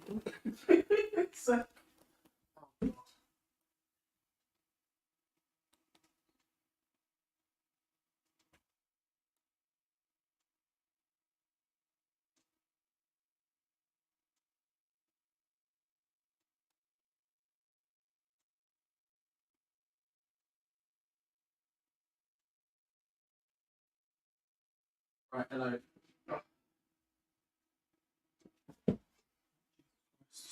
What didn't mean to. Oh. We have stopped just in case the worst comes to first. That was bad. That one was bad. That one was bad. That one was bad. Oh god, everything's falling apart. Right, no one scored, which is a good thing. Which is a good thing. I mean, would I have minded coming back to us scoring? I would have preferred to see it. Oh, that's a good ball in from Everton. Dominic Calvert-Lewin controlling it in the box. Can't quite find the space, thankfully. And we can come away with it.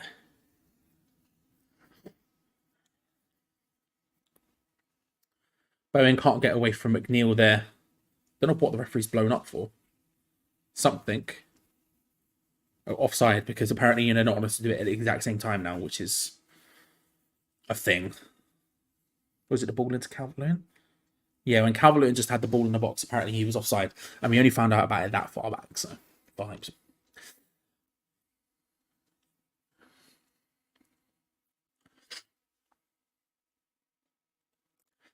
I think it's a fair point, Phil. I think our left-hand side is just infinitely better at build-up, given the fact it has Paquetá there. So I don't necessarily see it as an issue yet. But if they start to predict that and it becomes too easy to cope with, then we should be looking out to Soufal. But that right-hand side is just not a build-up side. Right-hand side is all about efficacy. It's all about that sort of final stuff. It's not really about getting involved in nice fancy build-up, you know? So I understand why they're doing it, but I do agree. Chris does well then and just spreads the ball out nicely to the left-hand side to Aaron Cresswell, who looks like he's getting further forward, Cresswell, than he usually does, trying to imitate the Emerson thing. Antonio tried to flip that one in, wins a throw-in, which we'll take. Not fun. Not fun. Not fun. Hope you're all right, bro. Hope you're dealing with it, and hope your family aren't getting ill as well.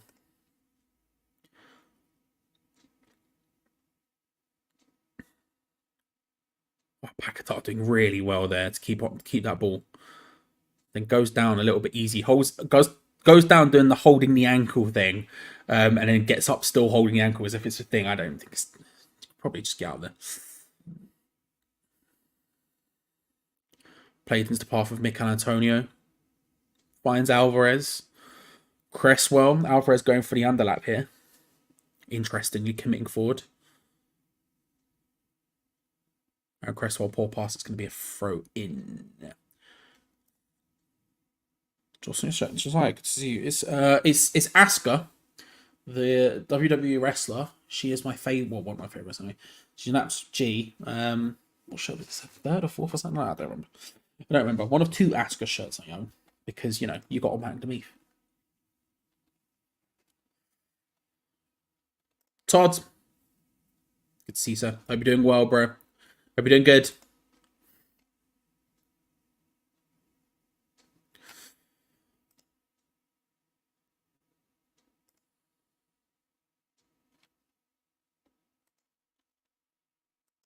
All over the top looking for Bowen. Doesn't quite work out.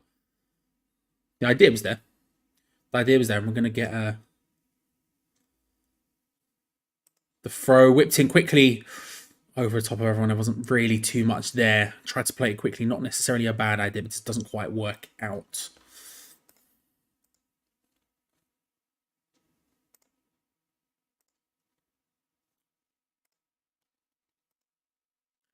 Cresswell again. Alvarez. I was going to say Emerson. That's not who's playing him.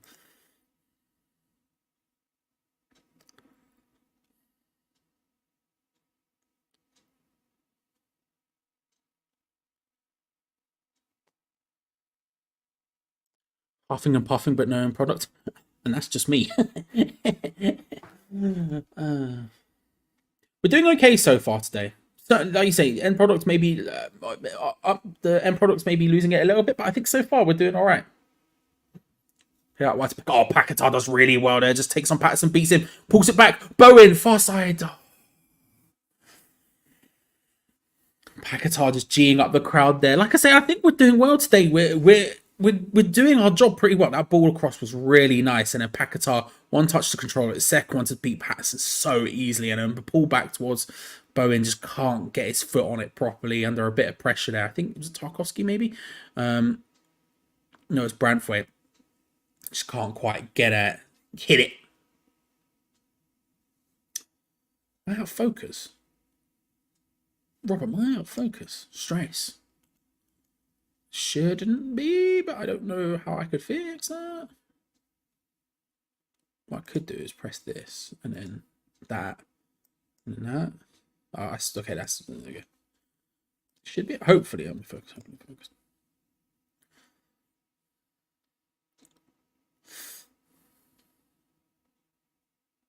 We're doing well so far today. 25 minutes in, almost 24 minutes in.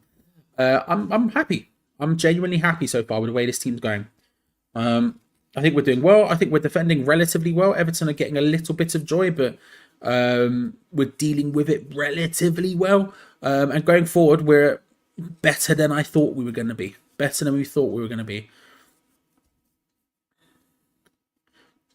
The players seem to be gelling well in that sense. So I'm good with it so far. Tentative build-up at the back from us. Looking to try and just lure Everton in a little bit. Again, that's one of the things you would suspect against playing against a Sean Dyche team. Try pass it around at the back a little bit. Try and lure them out of position and then switch quickly. Nicely done from Agard there. Trying to catch them all. Jared Bowen does instantly slow the play down. Gives them enough time to get back. And now there's a flood of Everton players in our way. Not super useful, but the switch was nice.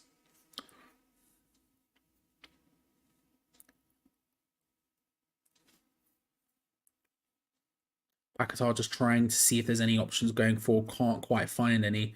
He's doing well though today. The control is there. The flick there. He's definitely turning up. Oh, he's lost the ball insanely there. That's one of the most stupid things I've ever seen him do. Right as I was praising him.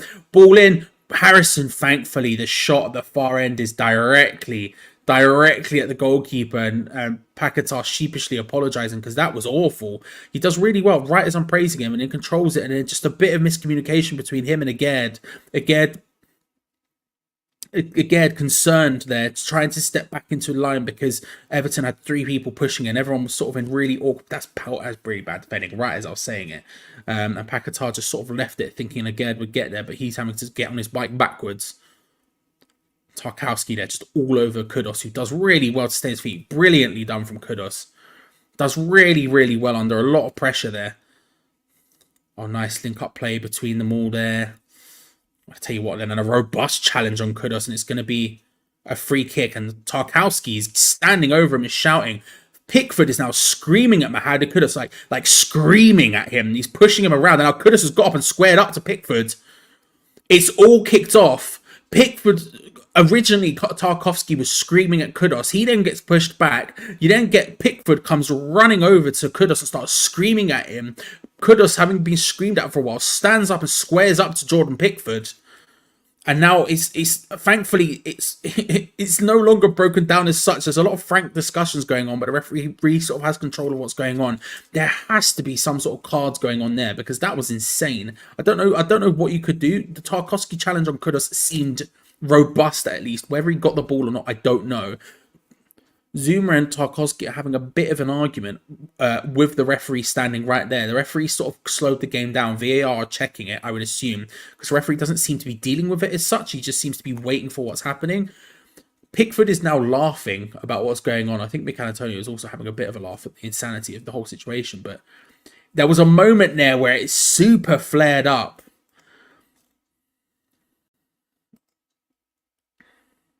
Cards are coming out. There is going to be a yellow card, I think, for Jordan Pickford here at least. Yeah, referee's taking Pickford's name. There's going to be a yellow card for Pickford, which is probably correct. For aggressive attitude, I think is what he just said.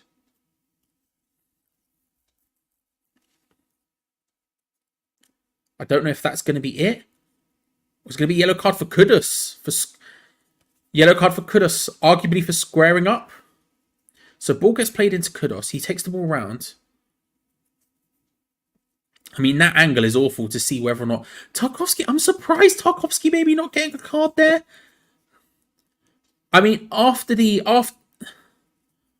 initial thing, I mean, the yellow card seemed to be for Pickford and Kudus for their altercation, essentially, there. Tarkowski, after the initial challenge, just sort of stand over him, and there's a bit of a tangle of legs or whatever. I'm surprised he doesn't sort of get involved with that. Kudus getting a yellow for the squaring up to Jordan Pickford and basically trying to start beef. Not necessarily surprised by. I assumed that's why it would be. The one angle they showed of the replay makes it impossible to see whether or not. I mean, the reaction from the Everton players, you would suspect, would be them indicating that Kudus dived. I didn't see it in first instance. It just seemed like a really robust challenge from Tarkowski. I couldn't tell whether he got the ball or not. He probably did. He's a very good defender. But he seemed to react very negatively to Kudus, and then Pickford started screaming at him. Pickford getting booed by the West Ham fans as now play is underway once more with Everton passing it around. Yeah. See, look, the thing is, I like Pickford. He's not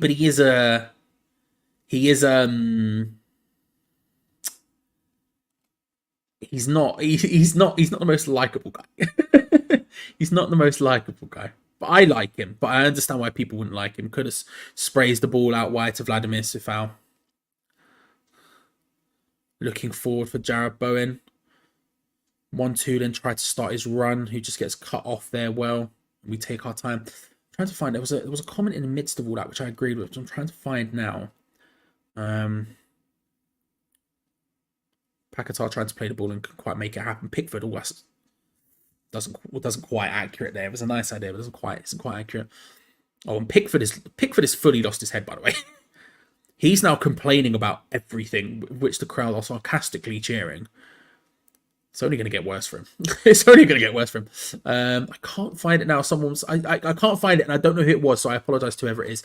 But someone was talking about build-up playing being too slow, and I think that's probably true for either side. I think that benefits us more than it benefits Everton. I think the slower they go, the better it is for us, whereas we are sort of showing that we have a little bit in us to play kind of slowly. However, I do agree with you. I think build-up play has been quite slow for both teams, and probably both teams would prefer to be quicker. Yeah, but I don't mind that too much, you know. I fully get why people would be on his back about that sort of stuff, though. 100%. Fully get it.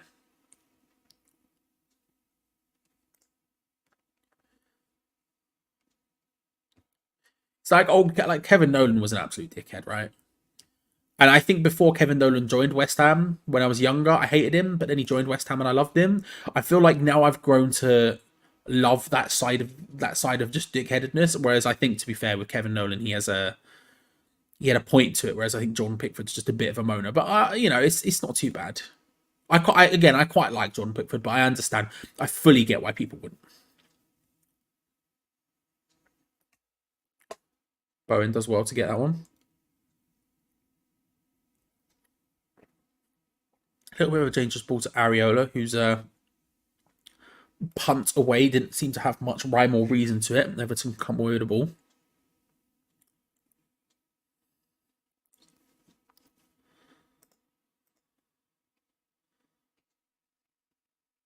They can whip it in from the left-hand side. screams from the away end of handball against Nea Faged there. I didn't see it personally.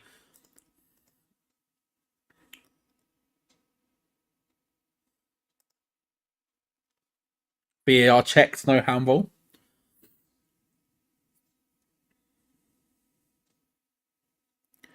Big ball over the top from Everton, easily cut out there from Cresswell. But again, the pressure, they're doing well, Everton. They're putting pressure onto Areola, and I'll be honest, Areola's long kicking under pressure is quite poor.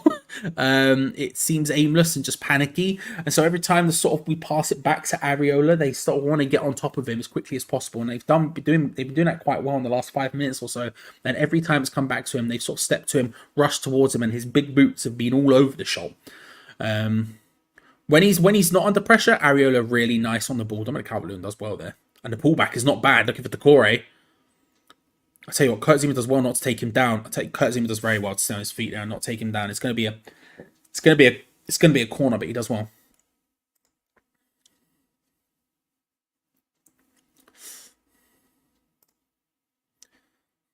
MC, how are you, sir? Hope you're well. I think we're playing well today. I'm happy so far. I think we've been a little bit iffy. I think the last 5 minutes or so is getting. The last 10 minutes are getting tense. So there's a little bit of concern there, but I think in general we're doing well.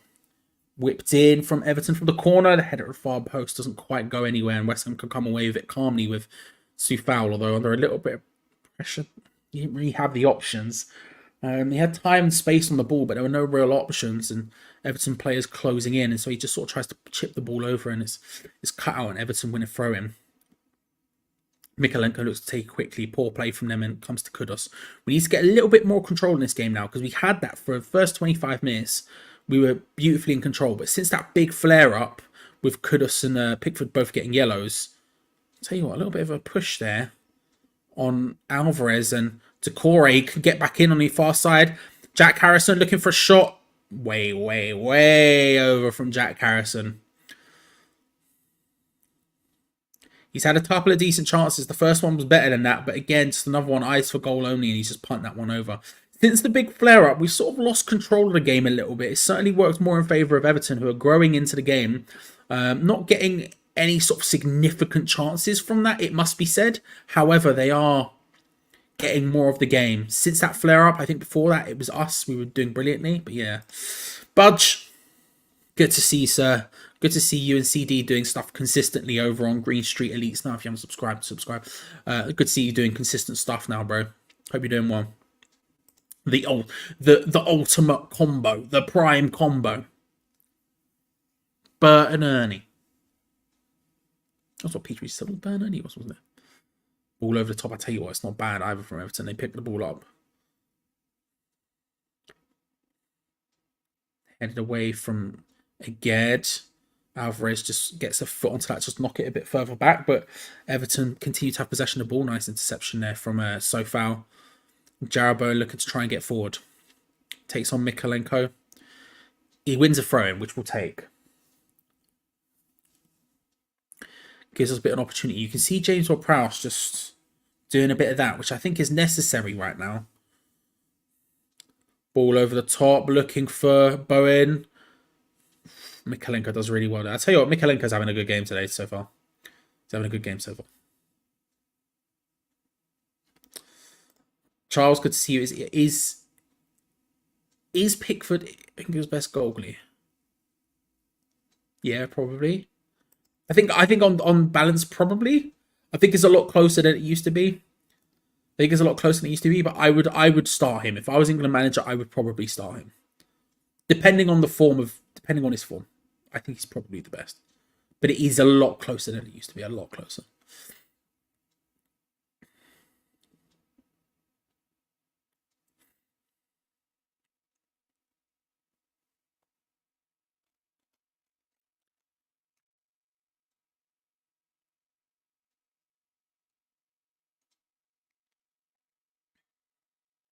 Yeah, it gets the control. See, in this situation, we played it back to Areola and we have time and space. And he's able to just get involved in build-up. It's not that deep because only Dominic Calvert-Lewin was lurking and he wasn't really trying to press him. Before, when they've had Decore and Calvert-Lewin both sort of hammering down on him, it becomes a bit more a bit scarier for him. But in that sense, that's fine. We can get Ariola involved and build up in those positions. Kurt Zuma with an awful long ball. Not known for his big crossfield diags, and that's probably why. Completely slices that one, and Everton come away with the ball. Think over the top is poor, and again just gets a touch, and it's gonna be a throw in, maybe a little bit of a waste, but under pressure, we'll take that. We'll take that.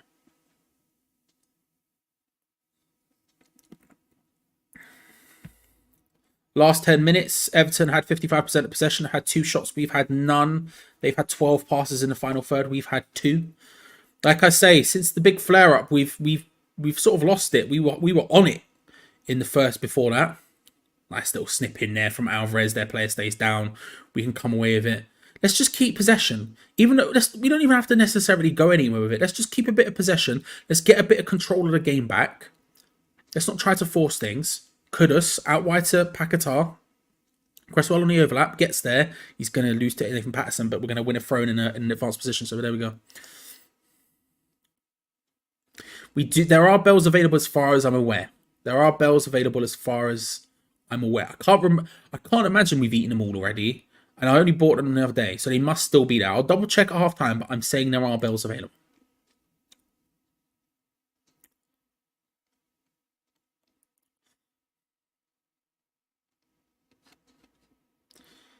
Sadly, never. I can't lie. Never been a top division winner. It's just not us. It's just not our vibe.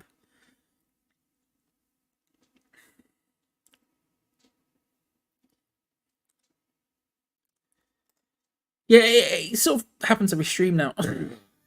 I sort of don't interact with it because I can't tell what's real and what's not.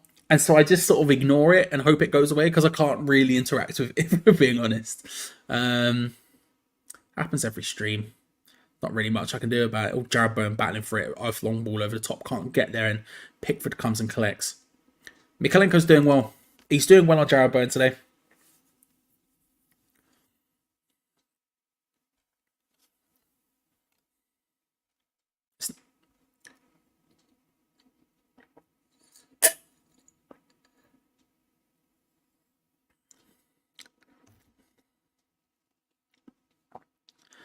Antonio playing it across, looking for Paquetá, manages to get his head onto that to just keep possession nicely. Cresswell, good first time, well, second time I should say, pass to Paquetá. Get control, lays it into Cresswell, looking for the 1-2. No foul, says the ref. Again, Paquetá a little bit boy who cried wolf with how theatrically he goes down every single time. I think you could maybe make an argument for that one, although we've all just sort of accepted it wasn't. Dominic Calvert-Lewin looked offside there. But again, we're having to do the thing where the flag doesn't go up for about 8 years or whatever. Seemed offside, though. No free kick. Referee says play on for Everton. Whipped in from Mikalenko. Header from Calvert-Lewin goes back.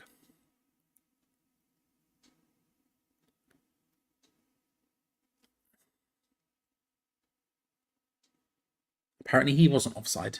I hate this new offside thing. I get it, and it is probably for the betterment of the flow of the game, but I do hate it. I can't lie. Zero donuts. I'm here for it.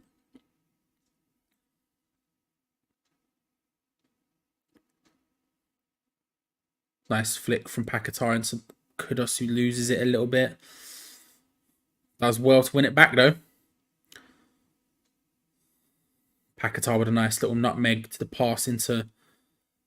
So I'm not sure, is that Bowen and Ward-Prowse? Ward-Prowse, who runs it out. Is that Onana who's down? Tarkowski's now screaming. Don't know which West Ham player it is. One standing over and making sure he's okay. Onana, who goes down, I think it's his head. Not sure what happens. Kudus goes flying in. I mean, I would be surprised if Onana was hurt from that. He did seem to take a rogue slap to the head. But it certainly didn't seem forceful or, if I'm being honest, something that would keep you down for a long time. But hey, we'll see.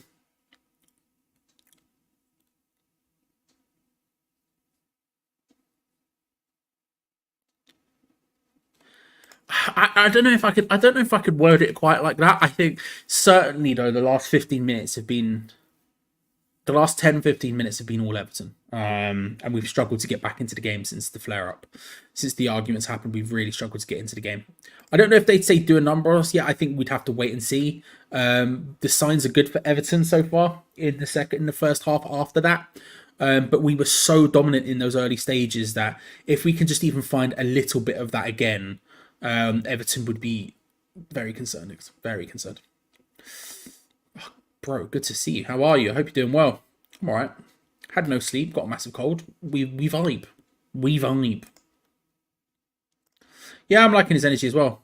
I think what he's doing is hit and miss, but I'm liking the vibe. And when he has lost the ball, for example, he's gotten very quickly and very solidly back involved.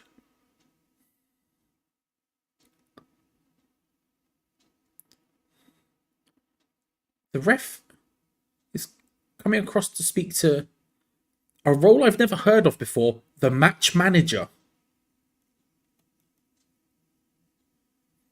I think he said that the referee couldn't contact VAR properly or something.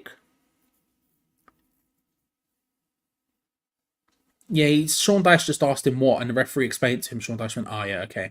I think what happened there is the referee lost contact with VAR, so he went to speak to the match manager, which is not something I've ever heard of. And yeah, we seem to be back underway. God knows what was going on there. God knows. Match manager. Never heard that. Never heard that title. I'd love to be a match manager. I'm the manager of the match. I'm in charge of the match. Actually, no, that seems like a lot of stress. For a Premier League level, that seems like a lot of stress. Backed out. Don't want that job. Don't want that job. Alvarez, big switch. First time so far looking to credit him, couldn't quite make it work.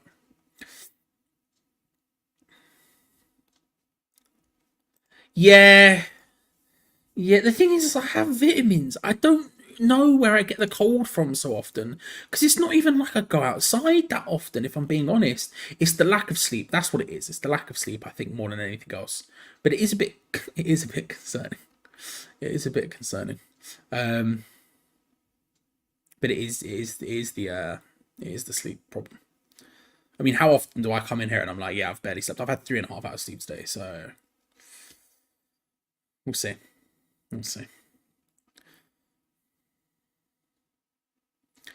As we're approaching half time, you'd have to say, I mean, neither side deserved to be ahead, but on momentum, you would have to be happy from an Everton perspective. That was a handball. Patterson's saying it wasn't, but that looked fairly easy a handball there. You'd have to say, from a momentum standpoint, you'd probably be happier as an Everton fan. Having said that, will they come out the second half the same way? We came out the first half and we dominated the first half an hour. We were really good. There's no reason why we couldn't do that again in the second. I wouldn't suspect any halftime changes would be made. And I've seen a couple of mentions about halftime subs and stuff. I can't imagine them. 5 minutes of added time, first half. There's been a lot of stoppages, to be fair. Cresswell just losing out there. But Everton have they figured a couple of things out with us. They figured a couple of things out, and it's reducing our efficacy. Which, like I say, is annoying because first half an hour, we were really, really good. And the eternal football fan mind at the back of it, we spoke about earlier. I can't remember who it was in chat who said it, but ruining the early chances, maybe. We'll see. Onana looking to come his way forwards. Ball backwards, poor to be honest, but McNeil comes away with it. Mikalenko plays the ball, or doesn't play the ball, and he just dribbles his way inwards. Mikalenko's having a good game. Ball in, and Onana with a header is significantly wide, and we're going to get a goal kick. 4 more minutes to go. 4 more minutes to go. I assume this is to me saying we were dominant in the first half an hour. We were. We just were. Yeah, maybe you could argue 25 minutes. I'd give you that. But we were significantly the better team in that time period. weren't creating. I agree with you. If you said to me, but where were the chances? I would agree with you there. I think we were creating a lot of opportunities to create really nice stuff, and we weren't often enough. We were just lacking that final piece of the puzzle, that final pass. I would agree with that. But in terms of momentum, in terms of who was in control of the game, we were utterly dominating. And then there was the big flare up. Kudus goes down under the challenge from Tarkovsky. Tarkovsky starts shouting at Kudus. Pickford starts shouting at Kudus. Kudus gets up and starts shouting at Pickford. After that's happened, it's been definitely Everton have been the better side.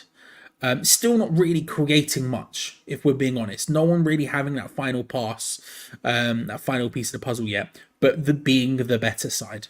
Wouldn't say they were dominating in the same way we were, but I think our levels have dropped significantly. We don't really know what we're doing, and they have stepped up a significant amount. Jarrod Bowen looking to take on Garner, who does well to take that one out.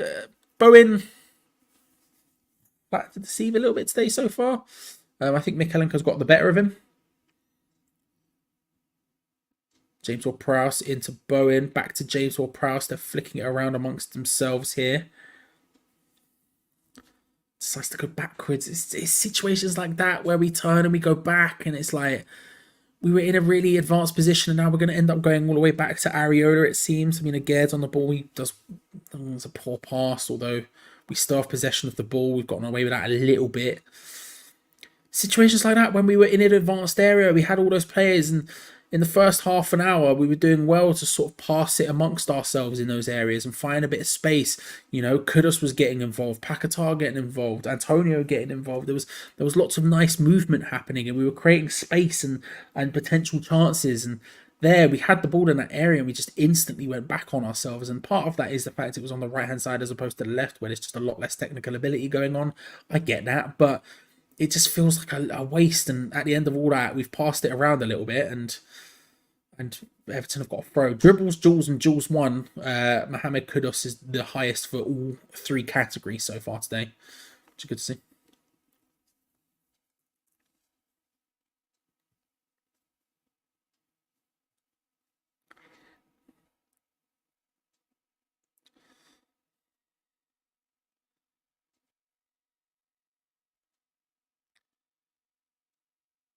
I mean, to be fair, you've just named basically our entire team. Like, I don't necessarily disagree, but I've essentially just named the entire team. I don't think you need. I'll be honest with you. I don't like Mikalenko has Jarrod Bowen. I don't think Jarrod Bowen's been particularly that good today. I mean, I can. They're two separate concepts. There's momentum. There's momentum, and then there's chance creation. They're two separate things. They're two completely separate things. Now, one leads to the other by a lot of the time. But how many times do you see a team who are completely up against the wall yet are still creating good chances on the counter attack? We've been that team a lot. Two separate scenarios. I tell you what, you'll be able to hear about that in a moment from Gio, who might have a different. Maybe he'll have a different. He'll have a different perspective than I. I feel like it's a good shout. I'll get on in a second. Like I say, I think the first half an hour we were really good. I thought the first half an hour we had it going on. There was a lot of link-up play going on between Paquetá and Kudus, and Cresswell was getting far forward, and we just seemed to be... all the pieces seemed to have clicked together in a really nice manner, and it certainly felt like it was super positive for us. Among other things, I won't say what I said because apparently that's wrong somehow. I feel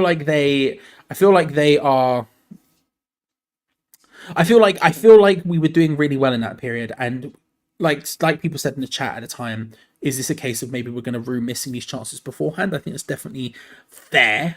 I think that's definitely something we were like, yeah, we'll see what happens, and we've seen what happened. However, having said that, I feel like Everton, for all the momentum that they have had in the last 15-20 minutes of that half, they've not really created that much of note, if we're being honest about it. Although they have certainly been the better team and have been on the rise. I feel like we'll see what happens in the second half. I genuinely wouldn't be able to tell who will come out in the second half the better side. In the opening stages, you would imagine Everton have the momentum, but also we came out the first half and absolutely blitzed them. I think Everton did figure out some stuff about us. Pressing Areola when he's in possession, for example, is something you should definitely do. They've been getting further and further forward and finding a bit of space and joy in that sense. They've not been giving us as much time on the ball as they were. Just that one step up has made it a lot more difficult for us to play. And I think some iffy performances, like I personally, Gio, I don't think Jared Bowen's having that good a game, for example. And I think that's helping. But yeah, without saying anything, what's your take? Bored. Very bored. It's boring. It's boring. Yeah. It's boring. Listen, statistically we've had 2 shots, 1 on target. I bet you can't even tell me what it was. I can tell you what it was because I know statistically what it was, right? But see, you can't even think what it is. Even when you try, you can't tell. It's Zuma's header on the edge of 18-yarder. He sort of glanced it towards goal and Pickford caught it. So it can't just on target. My point is, for 2 shots, one of them, it's only a shot in terms of statistics. The other one was Jared Bowen's scuffed shot, which he should have done better at. That was a really good chance. Good play by Paqueta. Fantastic goal back. He had enough time and space to take a touch before shooting. Should have done a lot better. But it's boring, Charlie. It's very boring. There's no adventure. There's no bravery. We've got like flair players on the pitch. We've got really technically good midfielders. We're seeing it at times where we string 2 passes together, but there's one half chance created. Actually, it's better than that. It's a really good chance for Bowen. That's all. That's the only thing we've created in 50 minutes of football. I'm bored. I think the early stages were fun. It felt like they'd all sort of clicked together in a fun and nice, exciting way. Mikel Antonio was drifting across to the left-hand side a lot, and Kudus was sort of continuing the press in the middle of the park. A lot of the time when you see Mikel Antonio drift across to the left, we're on the counter-attack or something, and there is just a huge gap there. It was nice to see him sort of coming across to the left, where Paqueta's dropping deep, getting involved in build-up play, and then you have sort of Kudus in the centre, still providing that presence, pushing centre-backs back, and all that sort of stuff, getting into that space. All that stuff was really nice, and it felt like the momentum switched to me after the big flare-up between Kudus and Pickford. And since then, they just seem to have... I don't know, Everton has sort of got their act together, figured things out. They just seem to be knowing what they're doing a hell of a lot more than they were at the beginning, and we struggling with that. Do you know the big worry at half-time? Yeah, sure. We don't have a game changer on the bench. We don't really have anyone who come on and go, hey, here we go. This is going to make us more attack. We've almost gone like, this is as attacking in terms of personnel. This is as attacking as it's going to get under David Moyes, right? We can't. There's no. Well, there is. We can take off Ward-Prowse, put Paqueta there, and put Ben Ramo. And so in theory, we can, right? Whether he does it or not, I don't think he will. Everton will bring on Beto for Calvert-Lewin. They could bring on Danjuma for, say, Harrison. Suddenly they get a little bit spicier in attack, and we don't really have any spice left, if you like. This is as attacking and flair as it's going to get. And well, we've produced 2 shots, and one of them, I would argue, it's only a statistic and not really an effort. It is boring. The best bit about that half, Charlie, was watching Tarkowski and Kudus have a little kick and Pickford come out and Alvarez looked like he was ready to kill someone. That was the most exciting part about the half, you know? Yeah. We got a corner and then Bowen took it, you know. I'm all for mixing it up. But this is the frustrating thing on Thursday. We watch the same thing going over and over and over, not working again and again, and we don't mix it up. Literally, the first corner, we're mixing the first corner up. I don't know. Maybe I'm just whinging for too much. I think that was fine, but mainly because I think that's just a lesson learned. I think that's a direct reaction to Thursday, because Everton will come into this watching Thursday and being like, well, we know what they're going to do from corners. And so instantaneously we go, something else. It's like when we had that free kick and the exact same thing happened just before. But that's an outswinger, Charlie. This was an outswinger for Ward-Prowse, not an in-swinger. No, I know, but just having something just slightly different to go, We're not. See, you don't know what we're gonna do. I mean, we still know what we're gonna do. I mean, Jared Bowen's been taking corners for West Ham for the last several years, so it's not like, whoa, what's this? But you know, anyway, I'm gonna run to the toilet. I should be back. Cheers, Charlie. Right, time to get your thoughts into the live chat. Let's have a little look and see what you're all saying. And we've got something from Johnny, who says, as good as Paqueta is in places, he just stops. What is that about? I quite like it, to be fair. It's a bit of arrogance, really, possibly. I don't know what it is, but I quite like it. Carl says we're missing Emerson massively. We are. I think we are hugely missing. We were always going to. That was a substitute for Emerson, do we? You know, I think Chris was doing okay, by the way, but he's not exactly been tested by Harrison. He's doing fine enough. It's just, regardless of who we put there, we were going to miss Emerson.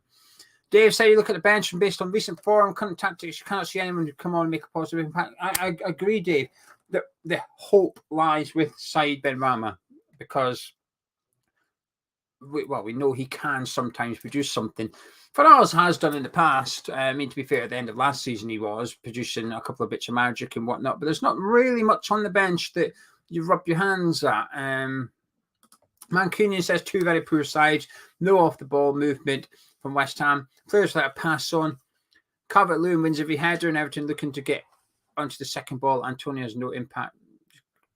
Dean says, Bowen up front, Souček for Antonio, James Ward-Prowse. Yeah, that's fair. Yeah, fair enough. Dean, I could see why you'd want to do that. Fair enough. Will says we seem to keep giving the ball away and look panicked in the top third. Here, for Hubis, just as predicted, this game has been dull as dishwasher. No attacking plan. We're relying on a set piece on error from Everton to get a goal. The bet, I mean, not very well, is it? I'll have a look. We need both teams to score and West Ham to win, so we need 3 goals in the second half. But the bet, well, both teams have had a card. We've had the corner. Bowen's had a shot. So we've had bits and pieces for it. I can't even flip and find the bloody thing. Where is it? This it? Yeah, it is. That's not it. Well, I don't know. Anyway, the bet's not going great. It's got a small chance, but we need to win 2-1 or 3-1. Collingwood says his internet is not allowing visual radio, but it sounds like I've not missed much. You haven't. You've literally missed nothing. Aqua says second half, Moyes is going to go out and defend the 0-0 draw. Brilliant. Andy says Paqueta pissed me off with losing that ball and then jogging back while others must have got. Yeah, I mean, that was a massive miscommunication between him and the girl, wasn't it? Vinny says Benrahma and Fanaz won't do anything under Moyes. No point putting them on. Lackey says, remember when Antonio said we'd finish above Liverpool? Maybe with him out of the team. I mean, no one agreed with him, to be fair. I think even the most optimistic West Ham fan disagreed with him. Alex says we're passing back too much. Agree. 5 says boring crap, shite pish. Hard to disagree. Guy says move Kudus up front, put Benrahma on the left and get Antonio off the pitch. Again, I wouldn't be against that. I wouldn't be against trying something. James says too slow and a lack of left winger. Controversial. Get on Kone. Do you know something? Would love that. This is what I'd love. Something different. Get Kone on.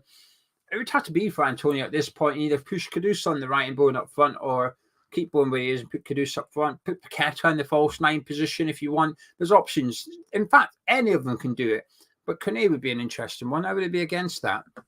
Patterson's there to be got at. Like I said, big fan of Patterson. I think he's got a big future. We'd love him at West Ham.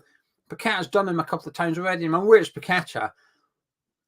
But it's pretty simple stuff what that Paqueta's done to get around him. So get Kone on against Patterson. Let's get running past him. Stephen says that we're so pedestrian when we attack. It's another hard watch. Touch would like to get Benrahma on, get Pac-Man into the middle. Hammer 1999. Get off Ward-Prowse. Interesting. Put Paqueta deeper, Kone on the left. Boring recycling possession so far. Ward-Prowse hasn't passed forward enough, and the one time he did, the switch to Paqueta, we created a chance. Adam says not sure why they've been told to play so many balls over the top. It's not working, and we're getting away possession. Yeah, I have to agree with that. There's no room. There's no space between Everton's defence and Pickford. Everton are quite deep. I don't know why we keep doing it as well. Nick says, do not bring on Benrahma. He'll do nothing. We need to hit the wing like we've done, but cut in earlier and feed the ball into the middle. Kyle says we're just so slow. There's no urgency.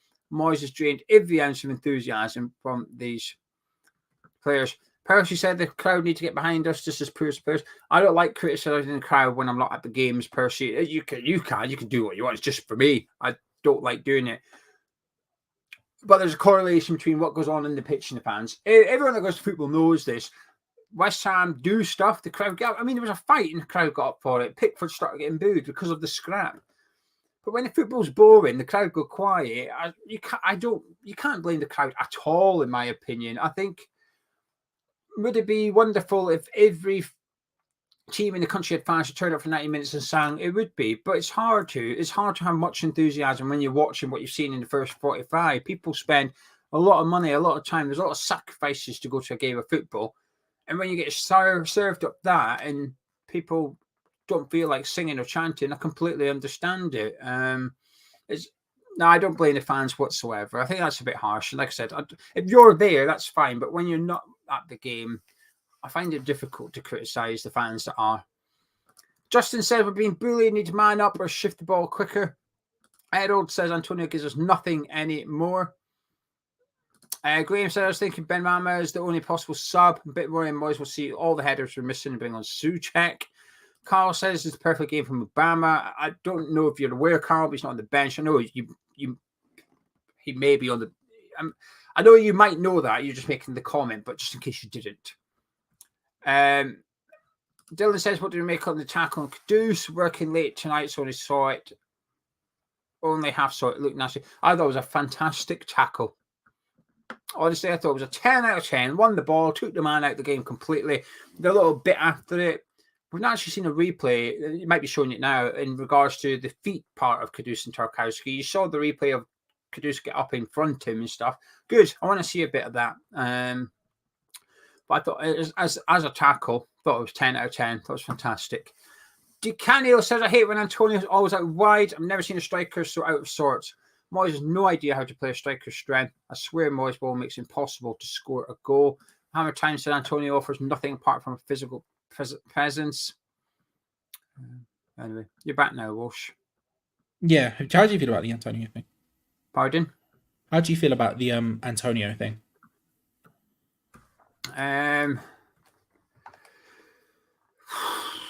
It's not working. I don't think he's the problem today. I think he's very briefly. The teams are coming out very briefly. What would you say the problem is? Because I missed the vast majority of the talk. It's just boring. There's no adventure. There's no risks. No one's taking any risks. There's no through ball. Everton are sitting deep and it's causing us problems because we can't run in behind. Bowen keeps trying to run in behind. There's no room. Drop deep. Get on the ball. Start doing passes. Kudus, Paqueta, Bowen, they're too far away from each other. They're one's on one touchline, one's on the other. Get closer. Make the pitch narrower. I know we like to play it out wide. Stop that. Get narrow. Let Creswell and Soufal provide the width. Get our three attacker midfielders infield. Keep it tight in there. Outnumber them. I feel like Everton's winning the midfield battle at the minute with Onana, Decore dropping deep and then Garner. Get rid of that. Let Ward-Prowse and Alvarez sit, but get our three attacking midfielders in that area in front of Tarkowski and Brandwaite and give them something to think about. It's too easy to defend against. That's my issue. It's too easy. We can't put crosses in against this lot. Their centre backs are fantastic in the area. Your crosses are gonna have to be on the money, and your attacker needs to be on the money. That's too much things to go right in order to win it for me. The way to beat this team is on the deck, and we've got the players to do it. It's like they're playing with shackles on, Charlie. Get the shackles off. Let them do their thing. They're good enough. Trust them. Back them. And we can go on and win this game. Brilliant. Well, Gio, I'll let you go because we're about to kick off for the second half. It is West Ham versus Everton. Second half about to kick off. My timer is all out of whack. Let me change that. 0-0 at half time. Can someone create literally anything in this second half? As we get underway, come on, you Irons. Deploy the boys. It's time to run two things. I don't think any changes were made at half time. At least I couldn't see any as it was happening. Big boot forward, looking for the confirmation along the bottom of the screen about the lineups just to double check. But I don't believe there were any changes from either side at half time. And I don't see why either side would make any changes at this point. Like Gia was talking about the spiciness of subs, which I think is an interesting idea. Oh, nice ball over the top for Paquetá. Maybe a hint of offside. Ball in, can't quite find Antonio, but Kudus is there.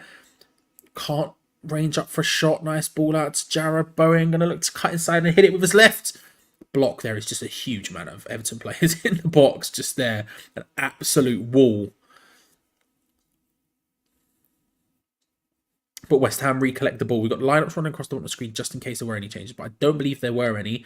Poorly lost out there. Very poorly lost out. The ball over the top. Zuma easily cuts that one out. Although the ball out was a waffle from him. But thankfully, Sufal gets involved heavily and stops it from happening. But that was crap. Being honest about it, that was just crap.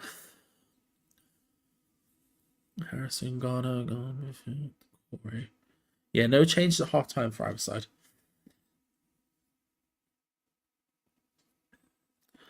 As true as this is, and I think that is true, what changes could you make?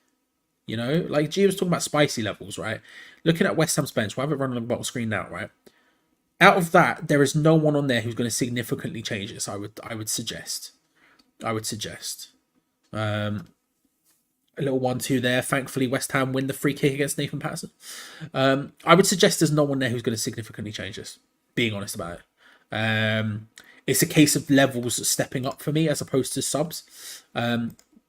As true as that is. Because my man was never going to make subs ever. It's just not going to happen. It's just not going to happen. Lee, good to see you, sir. How are you? Hope you're well. Don't know if you predicted this game, but I guarantee you will have said 4-0 Everton. But good to see you, sir. Cresswell and James Ward-Prowse standing over the free kick once more this time. Same sort of area as last time where Cresswell whipped it in. And he does it again this time. Oof, wasn't bad. Bowen got his head onto it. Under pressure. Falling. Gets his head onto it. Goes flopping over.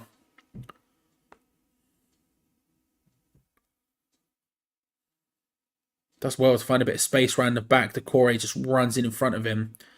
Diving header. Instead of using his foot. An interesting shout, but there you go.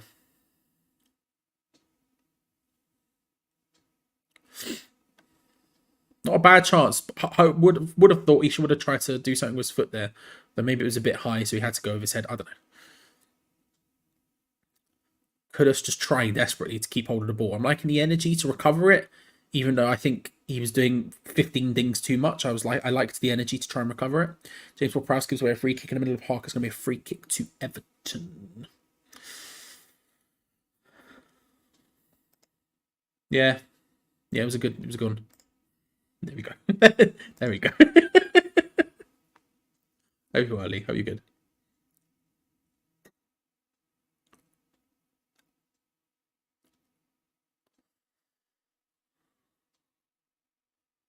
James Gunner going to be the one to take the free kick for Everton. Lofts it in. Well, Zuma gets a bit tangled there. There's a tangle between Zuma and a couple of Everton players. Everton come away with the ball after it flies out of the area. On the left-hand side, McNeil looking to cross that one in.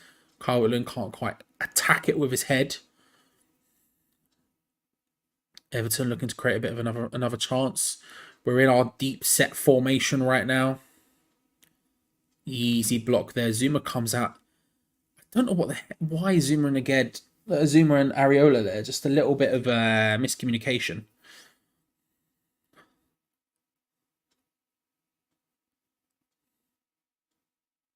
Communication at back just hasn't seemed to have been what it once was recently. Don't know why. They all speak French and English, so I don't know why there's so much miscommunication going on. But it's just been a couple of instances where there's been just unnecessary moments of stress, where all of a sudden, like that situation there, the ball comes across and it seems like it's going to be Areola's all day, and Zuma comes steaming across and hits it into a sort of no man's land in an awkward way. Kudus' ball there lacked something to be desired. Played back to Cresswell. Areola with control. Again, press him, and his long ball was poor. And they've done brilliant there to get it where Decore tries to flick it around. Cleared away from, I think, James Ward-Prowse. We're just putting ourselves under undue pressure right now. Antonio goes down. Branthwaite plays the ball forward in the meantime. Everton come forward. Dominic Calvert-Lewin turns, hits it. It's 1-0 Everton. It's 1-0 Everton. Dominic Calvert-Lewin with the goal. That's annoying, isn't it? That's annoying. I don't know if it's going to get pulled back for an Antonio thing. I highly doubt it. He went down sort of like a sack of spuds. Ball gets played forward. And it's when you get the ball in those sort of areas against us. We've just been at all sorts today. They've found that someone said in the first half that neither side were building up quick enough. Someone called it in the chat. I can't remember who it was. I apologize for whoever you are, right? But someone called it in chat. They said neither side were building up quick enough. And the faster Everton's build up have gone, the better it's gone for them. And that's the best example. They win the ball back deep. They win the ball back much further up the pitch. Mikel Antonio goes down. Don't know what's happened there. But the ball comes flying forward. Little quick pass here, quick pass there, quick pass there. We're at sixes and sevens. Dominic Calvert-Lewin, nice turnaround. Zuma, who for some reason Gerd and Zuma are both on top of him, and so when he turns out of that space, all of a sudden he spins into gaps where he can shoot where there's no one because both centre backs are on top of him, and it's a really nice finish. To be honest, it's a nice finish, but like there are so many question marks on it. But whoever was in chat said it. I don't know who it was. I apologize for not getting your name correct, right? Because I don't know who it was, but someone said it. No team were building up fast enough, and the second that Everton started getting faster with their build-up play, what happens? This. Everton 1, West Ham United 0. Big question marks on what we're going to do now. Big question marks. One of the positives you could say, I guess, is that will encourage Everton to commit less forward. Not that they needed very many forward for that situation, if we're being honest. They still managed to do it with basically 2 or 3 people forward. But maybe they commit less, and then that gives us more time and space on the ball because we have people who can do things. As Gio said, Gio was 100% correct, right? Make the pitch thinner. If they're going to sit back, that's fine. Make the pitch smaller. Have our people come narrower. Get involved in link-up play. Jared Bowen, maybe not the best at that, but you've got Paquetá, you've got Kudus in there. Get him in positions where they can make something happen. Again, the 4-2-3-1 just hasn't been the thing for us this season, and it continues to not be the thing for us today. Kudus does well there to win the ball back after a little bit of a mistake. Mistakes may be harsh, but...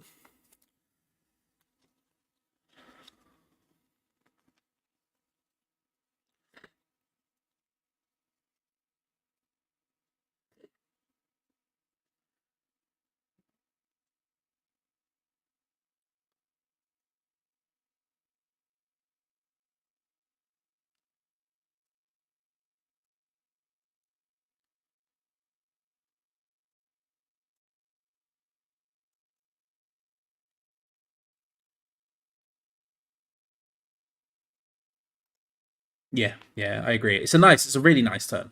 It's a really nice turn. Like in that sort of tight space, like it's not like world class, but he's done well to get the space. Little flick round, and then he's got space. But one, he shouldn't have the space after the flick, regardless. And two, like you say, he shouldn't have got the ball to start with. I strongly agree with you there. Whipped in, awkward. Bowen lies over. He's claiming for a corner. Referee's not interested. Ball gets played across from Paquetá, headed away, and Bowen, first time. Do you know what? He might have actually had a claim there. It looks like it takes a deflection. From that second replay, first time I didn't see it, but second time I did. Deep in conversation, David Moyes, with McKinley, Heitinger's there. First half goals conceded with first, with only 3, and then we've conceded like 14 in the second half.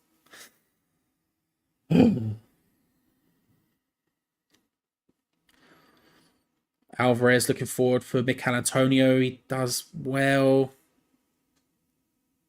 He goes down again, holding his ankle. I don't know if it's going to be a free kick or a corner. I think it might be a free kick. Branthwaite's just laughing. I mean, Mikel Antonio is... I'll be honest with you, Branthwaite gets that ball clear as day. That's his... I feel like he's won that as clean as you possibly can, but okay, we move. I mean, I'll take the free kick, but I personally don't think it was.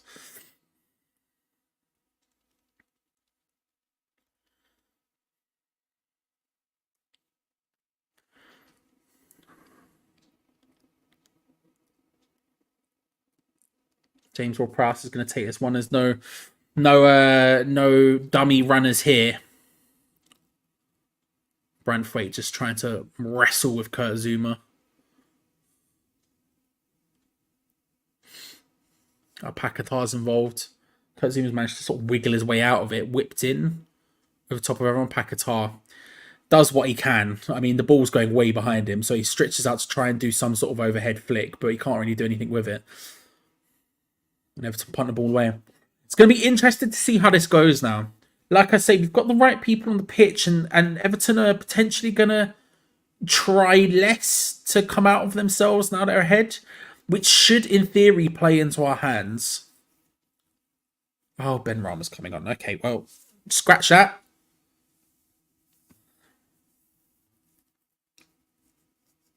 For Mikel Antonio. Okay. All right. Okay. I mean, Mikel Antonio's useful period of the game is coming to a close anyway. But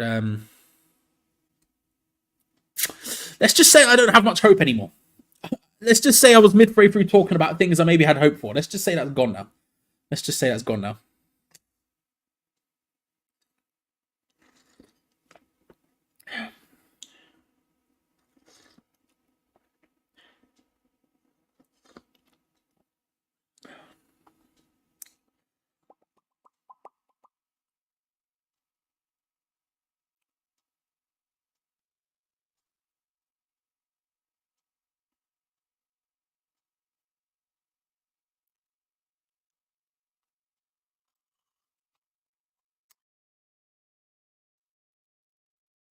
Throw into West Ham on the right hand side.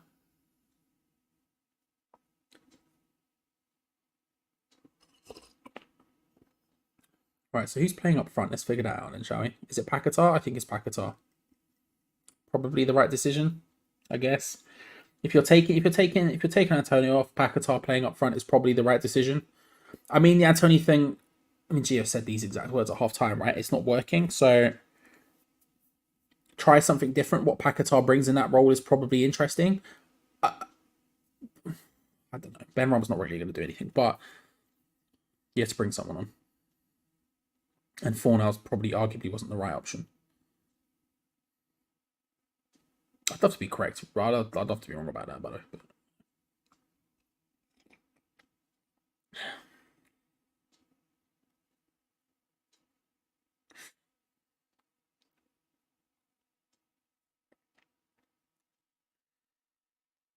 ball played forward to Sufal, whipped in. Oh, nice little touch to Kudus. Bowen lays it short to Alvarez. Just pile drives that one way over.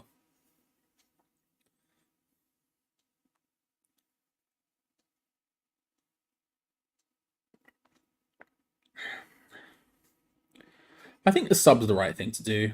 I think it's the right sub. It's not inspiring for me because I just don't think Ben Rama's there.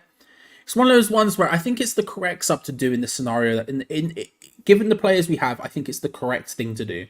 But you look at it and you say, it's a decent save from Ariola there.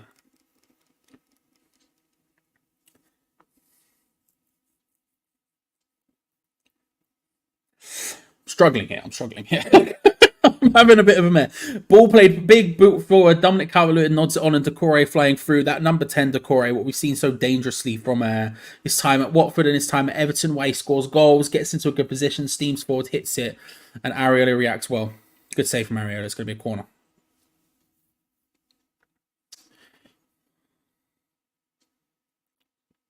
Corner to Everton, whipped in. Decore underneath that all day. It goes very, very high. Going to be a goal kick.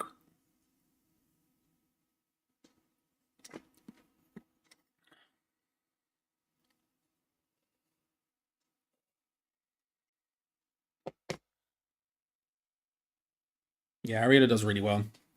Yeah, I've just seen it where the way he gets down like that fast from that close is very good. It's very good. They call for it. They call for it. If it gets called for, it gets called for.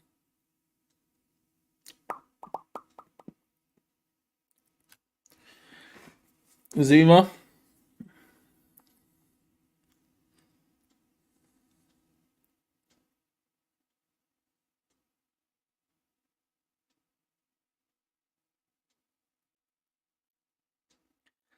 Zuma big. Who forward? God, I hate days like today. I hate days like today. Sufal just does something. Half an hour left.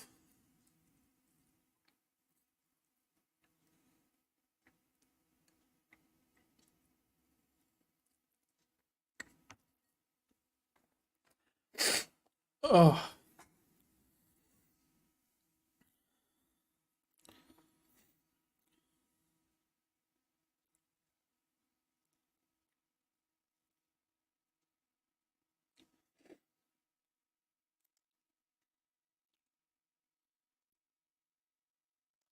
No, I keep forgetting.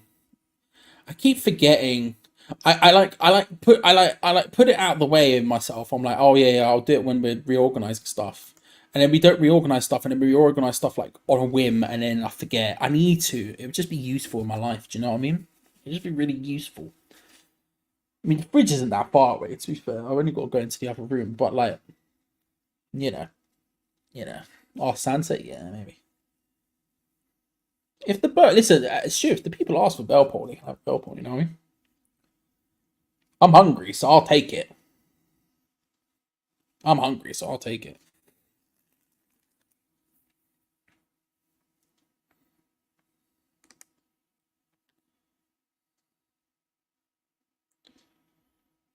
Alvarez finds Kudus, loses out. Bowen does well to win that ball back into the path of Kudus, who loses out. Free kick from the Jared Bowen situation in a decent area. Referee sprints across towards James Tarkowski, who's having big words with Alvarez. Tarkowski is trying his hardest to start beef with Alvarez. So is Garner there Garner just pushing him as well.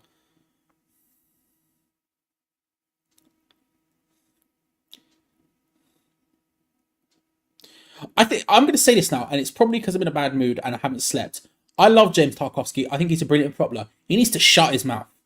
He needs to can it. If I've ever seen a man who needs to can it, it's him right now.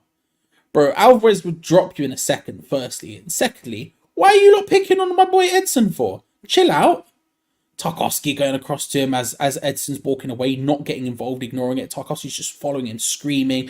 Garner comes across. He pushes Alvarez for no reason. Like, back down. Back down, blood. Do you know what I mean? Anyway, to answer your question, no, Tarkowski has not got a card yet. Two men standing over the ball. James Ward-Prowse and Aaron Cresswell. This is the situation in which the decoy comes into play. This is good area for James Ward-Prowse. Not ideal, but certainly good. And we've chosen to cross it. We chose to cross that one. There is what we did. Now, don't get me wrong. It would have had to have been pretty good for it to have gone in, but we chose to cross. We chose to cross, which was an idea we had, apparently. Okay.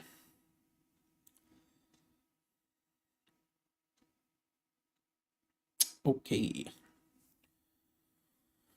Bowen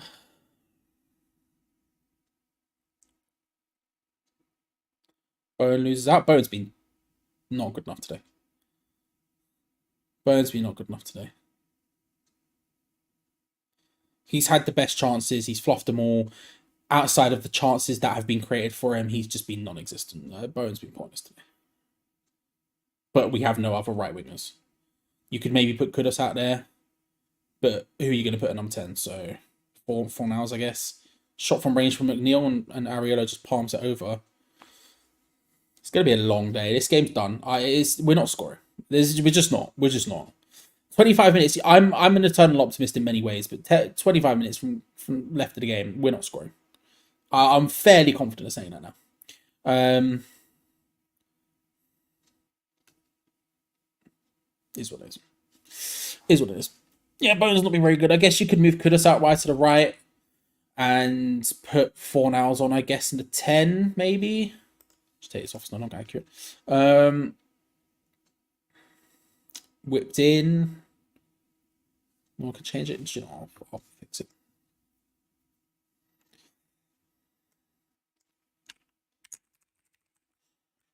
And then I think that's accurate now. Can't remember any other changes. I'm looking at the bench, and yeah, maybe you bring on Souček, but his effectiveness headed wise isn't really going to help too much. Played out wide to Ben Rama. Yeah, it'd probably have to be Fornals. Ben Rama twisting and turning. Doubled up on. We finally given him an option with Aaron Cresswell. Looks for the overlap, complains about it, but that's fine. We end up playing the ball out. The slow start of the horseshoe begins, ladies and gentlemen. We went up the left. It doesn't quite work, and we slowly, 15 passes, 100 touches, work our way up to the right. And where that won't work either. Bowen finally beats his man and wins a corner. First thing he's done all day, but fair play to him. He does it well. Jared Bowen takes it on, beats his man, skips him behind, and then wins a corner, which James Ward-Prowse goes across to by himself. By himself.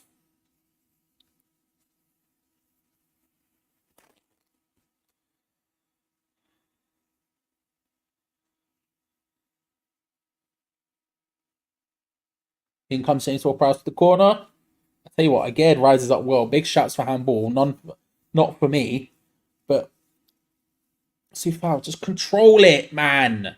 Just control it, you numpty. Ball gets cleared away, and Soufal has the time and space to control it. Now, don't get me wrong, it's coming from incredibly high. But you're telling me a professional footballer can't... I'm not saying trap it dead like Ronaldinho or Berbatov. I'm just saying control it and then move on. Instead, he goes to just sort of aimlessly head it, and it's like a bit of head tennis. It's like, why? That's a good opportunity to gain control again, and instead we just go... It's like, well... Yeah, not a pen for me. Not a pen for me. Nah, I don't think it's an underestimating thing. I don't think it's an underestimation thing. I think it's just we've just not been good enough. Just not been good enough at the end of the day. I think it's easy to read into it. I think it's just a case of, because even if there wasn't, let's say there was underestimation, right? At half time, you go in, you go, right, we've underestimated these. We need to step up. We're 1-0 down since half time. Do you know what I mean? So it's not that. It's just the vibe is just not strong enough today. We've just not been good enough today. It's that it comes down to that simple, I think, to be honest with you. The system's not really worked. I'm not super keen on the 4-2-3-1. I prefer the 4-1-4-1 that we've been playing. Every time we've played 4-2-3-1 this season, it's not really worked. Paquetá with nice control, can't quite get there, but he's gonna retain possession anyway. Skips away, that's an easy free kick. The referee said no. And he's yellow carded him. Yeah, sure, man, whatever. Who cares? Genuinely, who cares? Yeah. Good to see you, James, by the way. Hope you're well. He charges it down. He wins it. And again, it's boy who cried wolf scenario, but there's literally nothing he can do there. There's literally nothing he can do. Like, there is literally nothing he can do. Like, again, he goes down theatrically because he always does. It's boy who cried wolf, right? But, like... Fuck it, yeah, why not? Who cares? Yeah, I'm not keen on the 4-2-3-1. I don't really think we have the players to suit it. When we come up against teams who sit deep, we are not able to break them down. We never have been under David Moyes. We just literally never have been. And I think...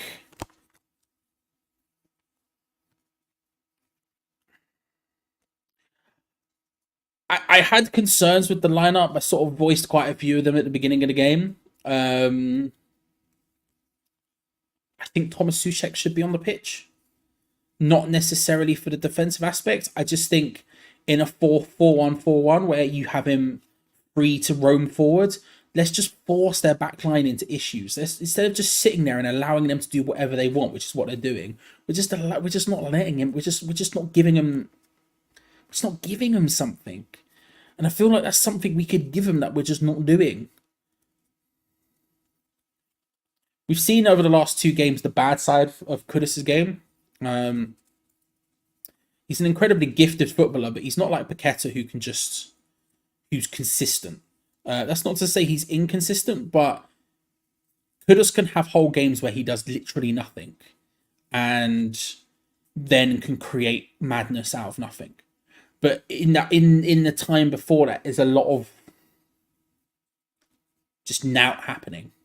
And we're seeing the bad side of that in the last 2 games. And we've seen it even today, just in fits and spurts. There's been times where he gets the ball and just does nothing, makes a stupid decision, and Everton come away with the ball. But then there's also been times where he's capable of grabbing the ball and dragging it all the way across. It's a difficult one with him. But something that he can only get better than. He can only grow from, you know? He hopefully won't always be that. He might always be that, but he's not exactly going to get worse. Played across from Everton, cut out. There's another handball call there.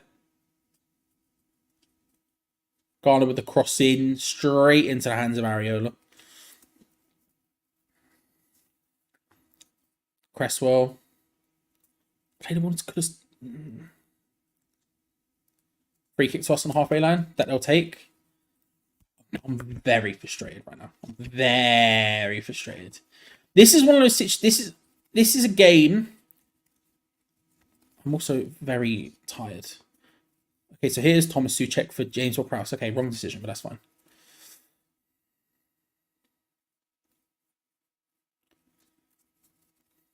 Trying to think. Bring on someone who can battle a little bit more of an aerial threat, I guess. James Ward-Prowse isn't really necessary at this stage.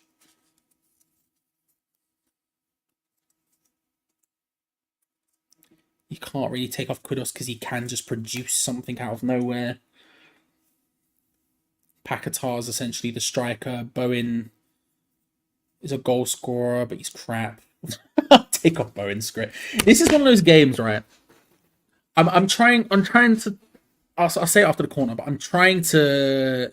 It's very difficult to hold your tongue sometimes, you know. It's very difficult to hold your tongue sometimes. It's going to be a corner to West Ham. Let's see what we can do from it. We've got another bigger man today. I mean, Everton are one of the few teams that can match us in that sense, so I don't suspect it will come off anything. Bowen to take the corner. What we'll do is we'll move on and never mention it again. It's almost like we bought James Ward-Prowse for set pieces.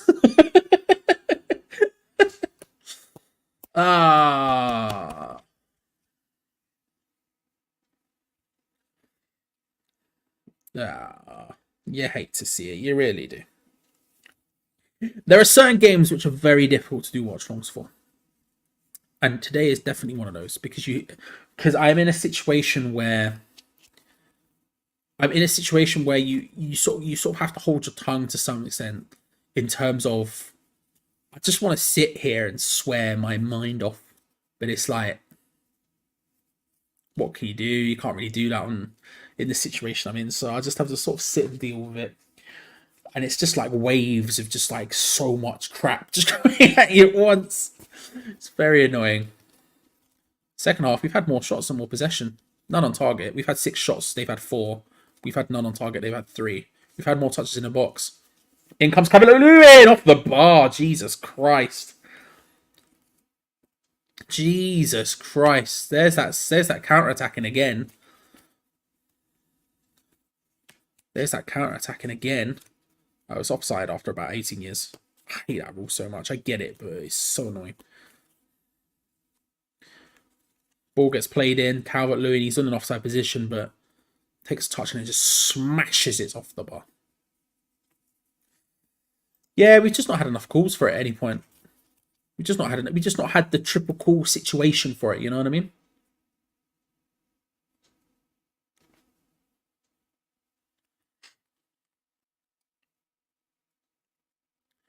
Look at Sufal, who controls it. Paquetá come incredibly deep. Or has Paquetá changed positions and now we're playing Souček up front? Or Bowen. Because he's very central. He has the ball here, lays it short. He does well to continue with the ball there, Bowen. So foul to Paquetá. Edson. Looking for Ben Rama, who completely loses it.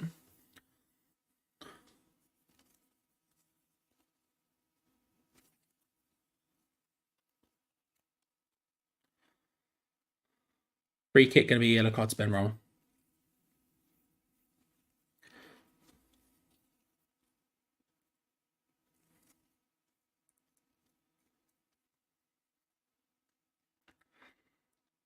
He loses out on the ball and then just charges back, and it's just a crap challenge, if we're being honest about it. It's an easy yellow.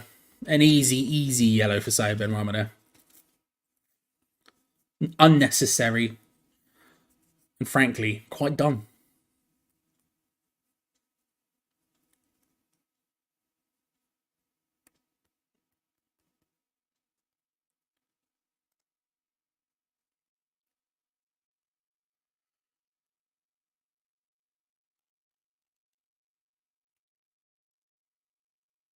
I'll put the poll up. I've seen sort of vaguely enough calls, so I'll do it. There we go.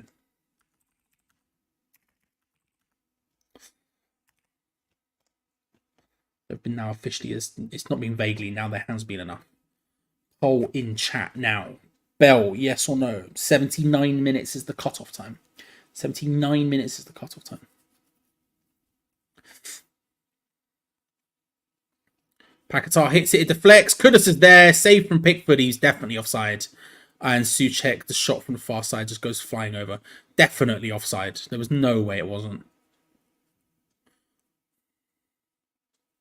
Pickford came flying out, made himself big, and just tried to stop it.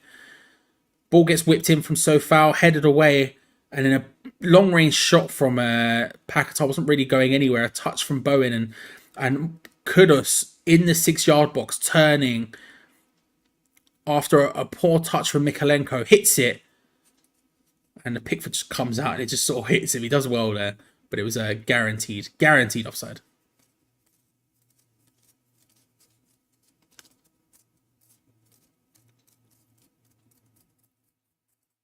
Maybe Kudus on the right is the right thing to do. Mikalenko, take Bowen off. He's been crap. Honestly, there's no point to him existing. Take him off. You put Kudus on the right. To be fair, Kudus looks like he's standing on the right now. It looks more like Bowen's playing up front now, which is even worse. So Kudus does something at least. Loses out, but it is what it is. Poor pass from Alvarez, looking to try and spread it forward. It was too ambitious, unnecessarily so, potentially, in that scenario as well. Yeah, I feel like maybe Kudus is playing. I can't tell who's. No, maybe no. Paquetá is the one who's up front. It just seems close. Why are Sky? No offense, but why are Sky cutting to Danny Ings and the commentator going, "Could he be the solution?" No, he's not scored in 20 games. It's not gonna happen. I'm sorry, it's just not. Poll. Let's end that poll. We are at 79 minutes. See how it ended. It was flicking all over the shop when I looked at it. 71 said yes. 28% said no. I'll go grab one. No, I like Danny Ings. I genuinely do, and I've said this on other shows. I've said it on our channel. I've said it in other places as well. Ball played forward? No. No. I think he could go and play Premier League football and score goals for other teams, but for us, it's just not going to happen for Danny Ings. I'm sorry, it's not. I like it. No.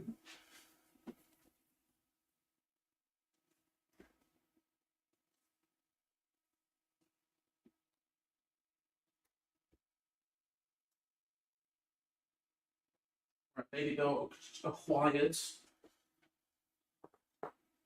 Ugh. It's the thing. Yeah, hang on a sec. I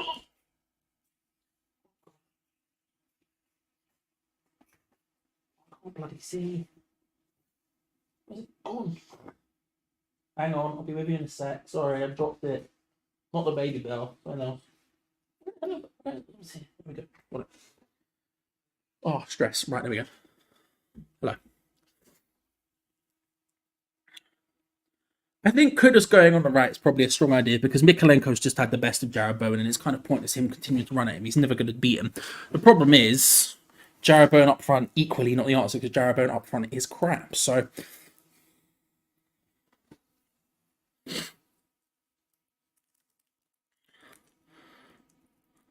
Corey being run out there by Aguirre. It's going to be a throw into Everton on the right hand side in the middle third.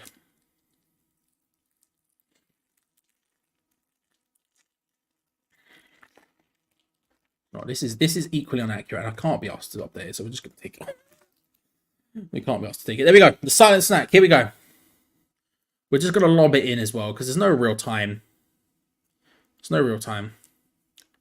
Kudus charges forwards, out to Paquetá, tries the first time pass, doesn't quite work.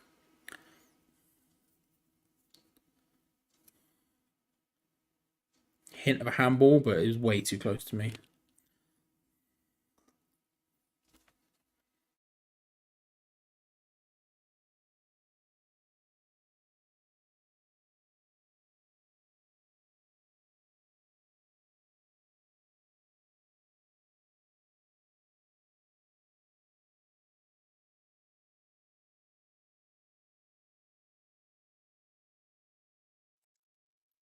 Here we go.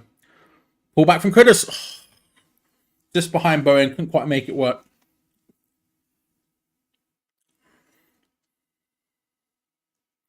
Yellow card for Alvarez. He misses the next Prem game. I think that's Brentford. Is it Brentford? He's got the Arsenal Cup game in Brentford. Yeah, there you go. Thank you, thank you, thank you.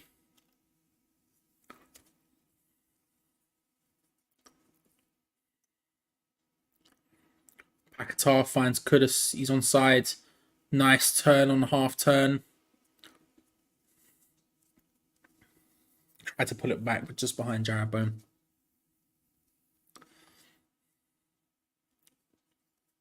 It's an easy yellow card for Alvarez, that one. Not difficult for the referee to give that, unfortunately, but it is what it is. He was going to miss a game sooner rather than later, so, you know, why not Brentford?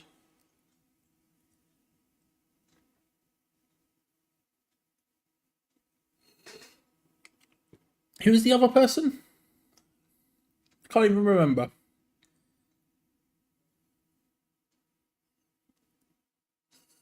Who's the other person who's missing Brentford? They literally got a yellow card in this. Paquetá. Paquetá. Thank you. Thank you. My brain just... As you can see, my brain is gone now. My brain has disappeared. Alvarez out wide to Thomas, not to Thomas Souček, to... oh, good. Danny Ings is coming on, ladies and gentlemen. Genuinely, game's done. Game's done. Ben Rama into Souček. Alvarez plays it out wide to Sufal. My man did a step over. Wild. Cross hits the first man, as you'd expect, and it's cleared away from Everton. Calvert-Lewin trying to make something happen. Not going to happen. Alvarez storms forward with the ball. He keeps going. It's just no good options for him, but there you go. What can you do? Into Paquetá, out wide from Bowen, into the path of Ben Rama. Wide for Alvarez. Shapes. It's just gone over. Just gone over.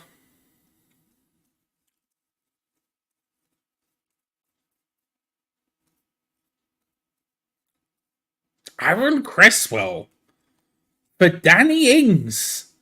Substitute Aaron Cresswell for Danny Ings. We're going to 3 at the back. I mean, at this point, look, Everton aren't exactly going to step to us, so who gives a crap at that point? So you might as well go to 3 at the back, put Sufal at centre back alongside the others potentially. And then see what happens. Why not? Vibes. Just throw everything at it. We've gone to the pre-season formation.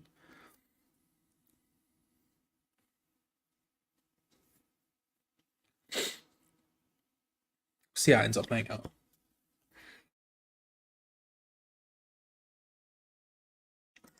Bless me.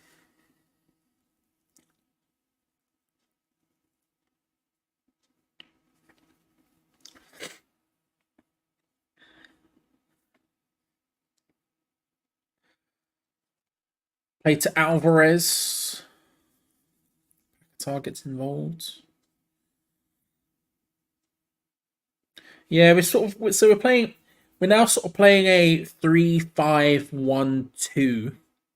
Does that add up? Probably not. Who knows? Who cares? We've got Bowen sort of floating around as the striker with Danny Ings. You've got Kudus on the wide right and Cresswell wide left. And then you obviously have your back three of Aged, Zuma, and Sufal. Oh, it's not a bad cross in there. It was destined for the net. Palmed over Aged there, just dinks it in. It's one of those ones where Jordan Pickford has to make sure it's going over, just tapping it, even though it probably was going over anyway. You've got your midfield of Paquetá, Alvarez, and Souček. Yeah, it's sort of a 3-5-2 type thing. Whipped in from the corner, headed away from Everton. Shock.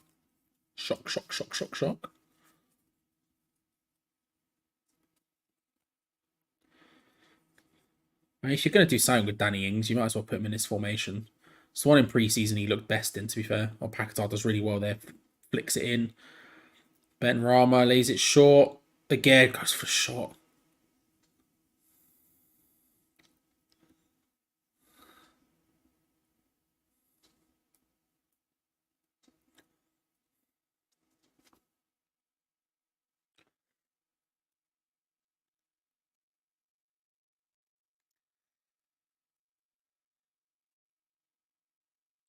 Played out wide. Calvert-Lewin takes on again, drives it across. It wasn't bad, to be fair. Harrison was there.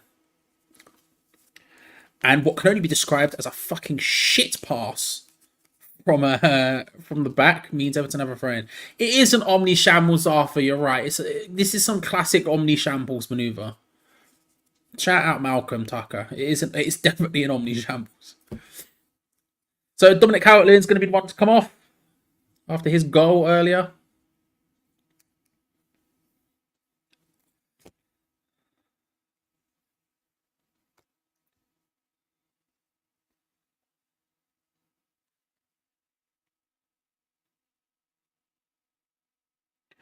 And on in his place is Yusuf Chermiti.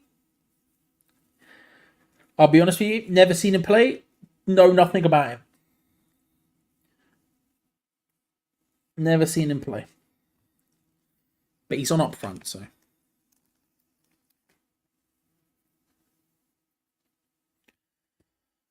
Only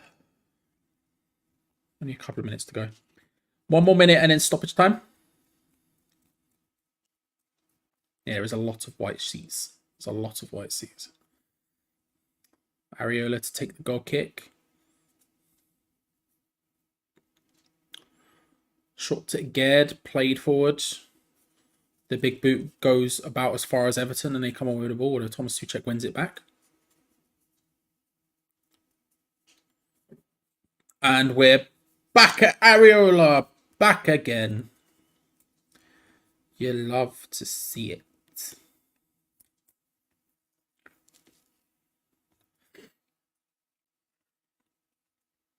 Oof. Ooh. Oof. Big. I had cookies. I was very excited. I went to shop and they didn't have the cookies I want, so I just got the cheap own brand ones. And I tell you what, for 60p or whatever it was for the packet, I'm having a grand old time. I'll tell you that much. Oh, shot from the far side from Syed Ben Rama, palmed away. It's directly at Pickford. But a moment there. At a time being announced currently in the stadium. Still got no clue what it actually is. 6 minutes. 6 minutes of added time. Flicks it onto Ben Rama from Kudus as well done. The tackle was nice, but Kudus then can spray it across to Ben Rama. Forgot he was on the pitch. Souček loses out under pressure from several players, and then apparently it's a foul against us.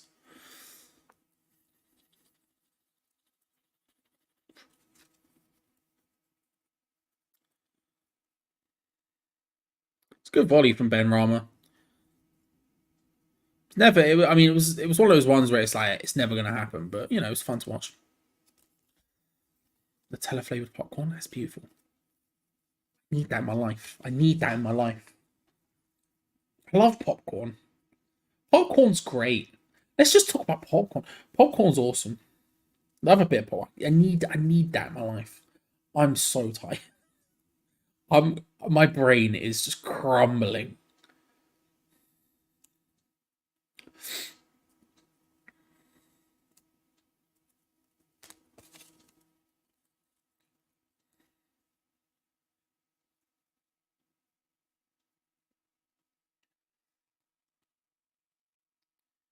Four and a half minutes to go.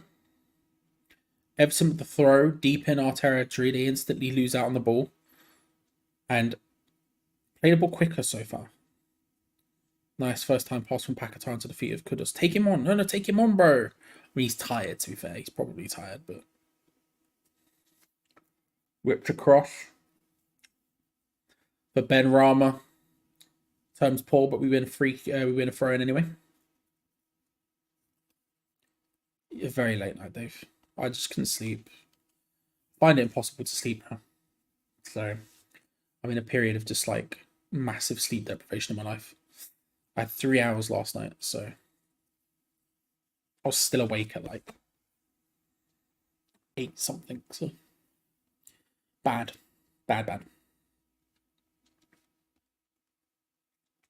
Love a bit of butt kissed. I can't lie. I do love a bit of butt kissed. Like the toffee one they have is so nice, but I just can't eat that much of it. But it's so nice. Do you know what I mean? Like I'd love to just like, but like, and I do whenever I buy it, I do, and then I find I've eaten too much. But like, oh, it's unreal. Look as tired as I feel. I'm sorry. Then I'm sorry, Spider. I am sorry.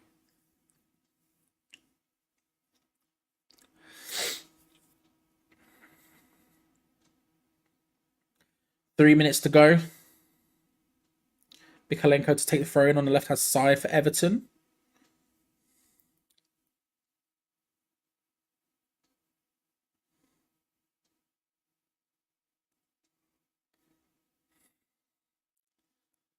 Everton player stays down, which stops us from taking the throw in as quickly as we want and counter-attack. Every single one of the West Ham players is currently shouting at the referee, pointing at Dwight McNeil. The amount of hands like this being shown in the direction of McNeil is ridiculous. But there we go. He was on the pitch. He wasn't on the pitch.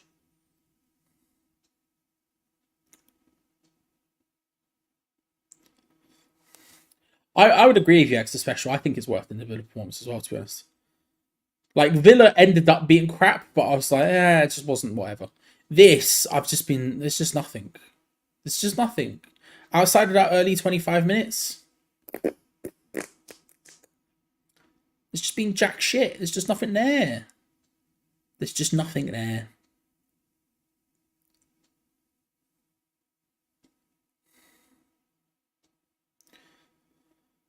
Harrison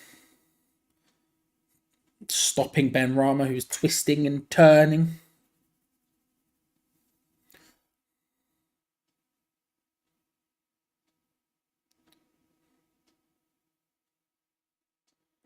Yeah, takes the throw back.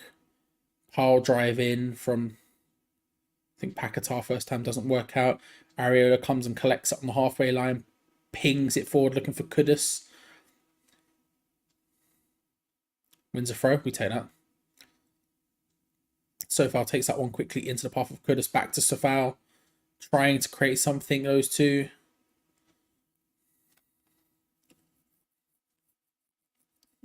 Trying to force it doesn't really work out. Alvarez collects on the halfway line.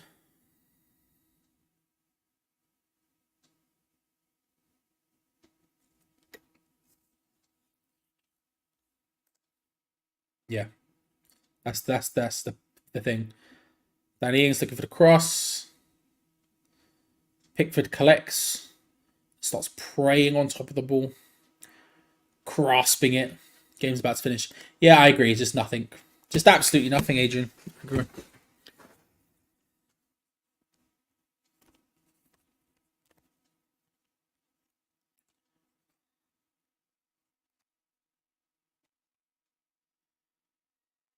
Big ball forward. Playing it around at the back. 6 minutes of added time is up. Huge punt forward from Aged.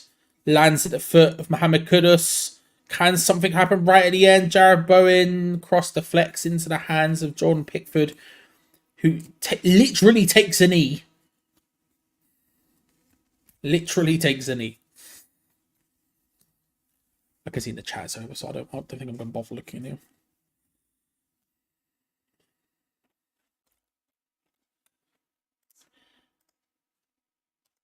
Geo will be live in a few moments' time on the channel, ladies and gentlemen. So if you haven't already, make sure to subscribe, like the video, all that good stuff. I will be back for the Arsenal game. If it's being shown, which I assume it is, but God knows without competition. But I will be back if it is being shown with a watch along. Otherwise, Brentford, of course, I'll be here, even if Alvarez and Paquetá won't be. It's going to be a long game, that game, but we'll get through it together. The end score here is Everton 1, West Ham United 0. A really shit performance. But yes, Gio will be live to break it down fully in just a few moments' time. So make sure, if you haven't already, to subscribe and hit that bell notification so you don't miss out on any future videos. Appreciate you all, and I'll see you next time. See you later, everyone. Bye. See you later. Cheers. See ya. Bye.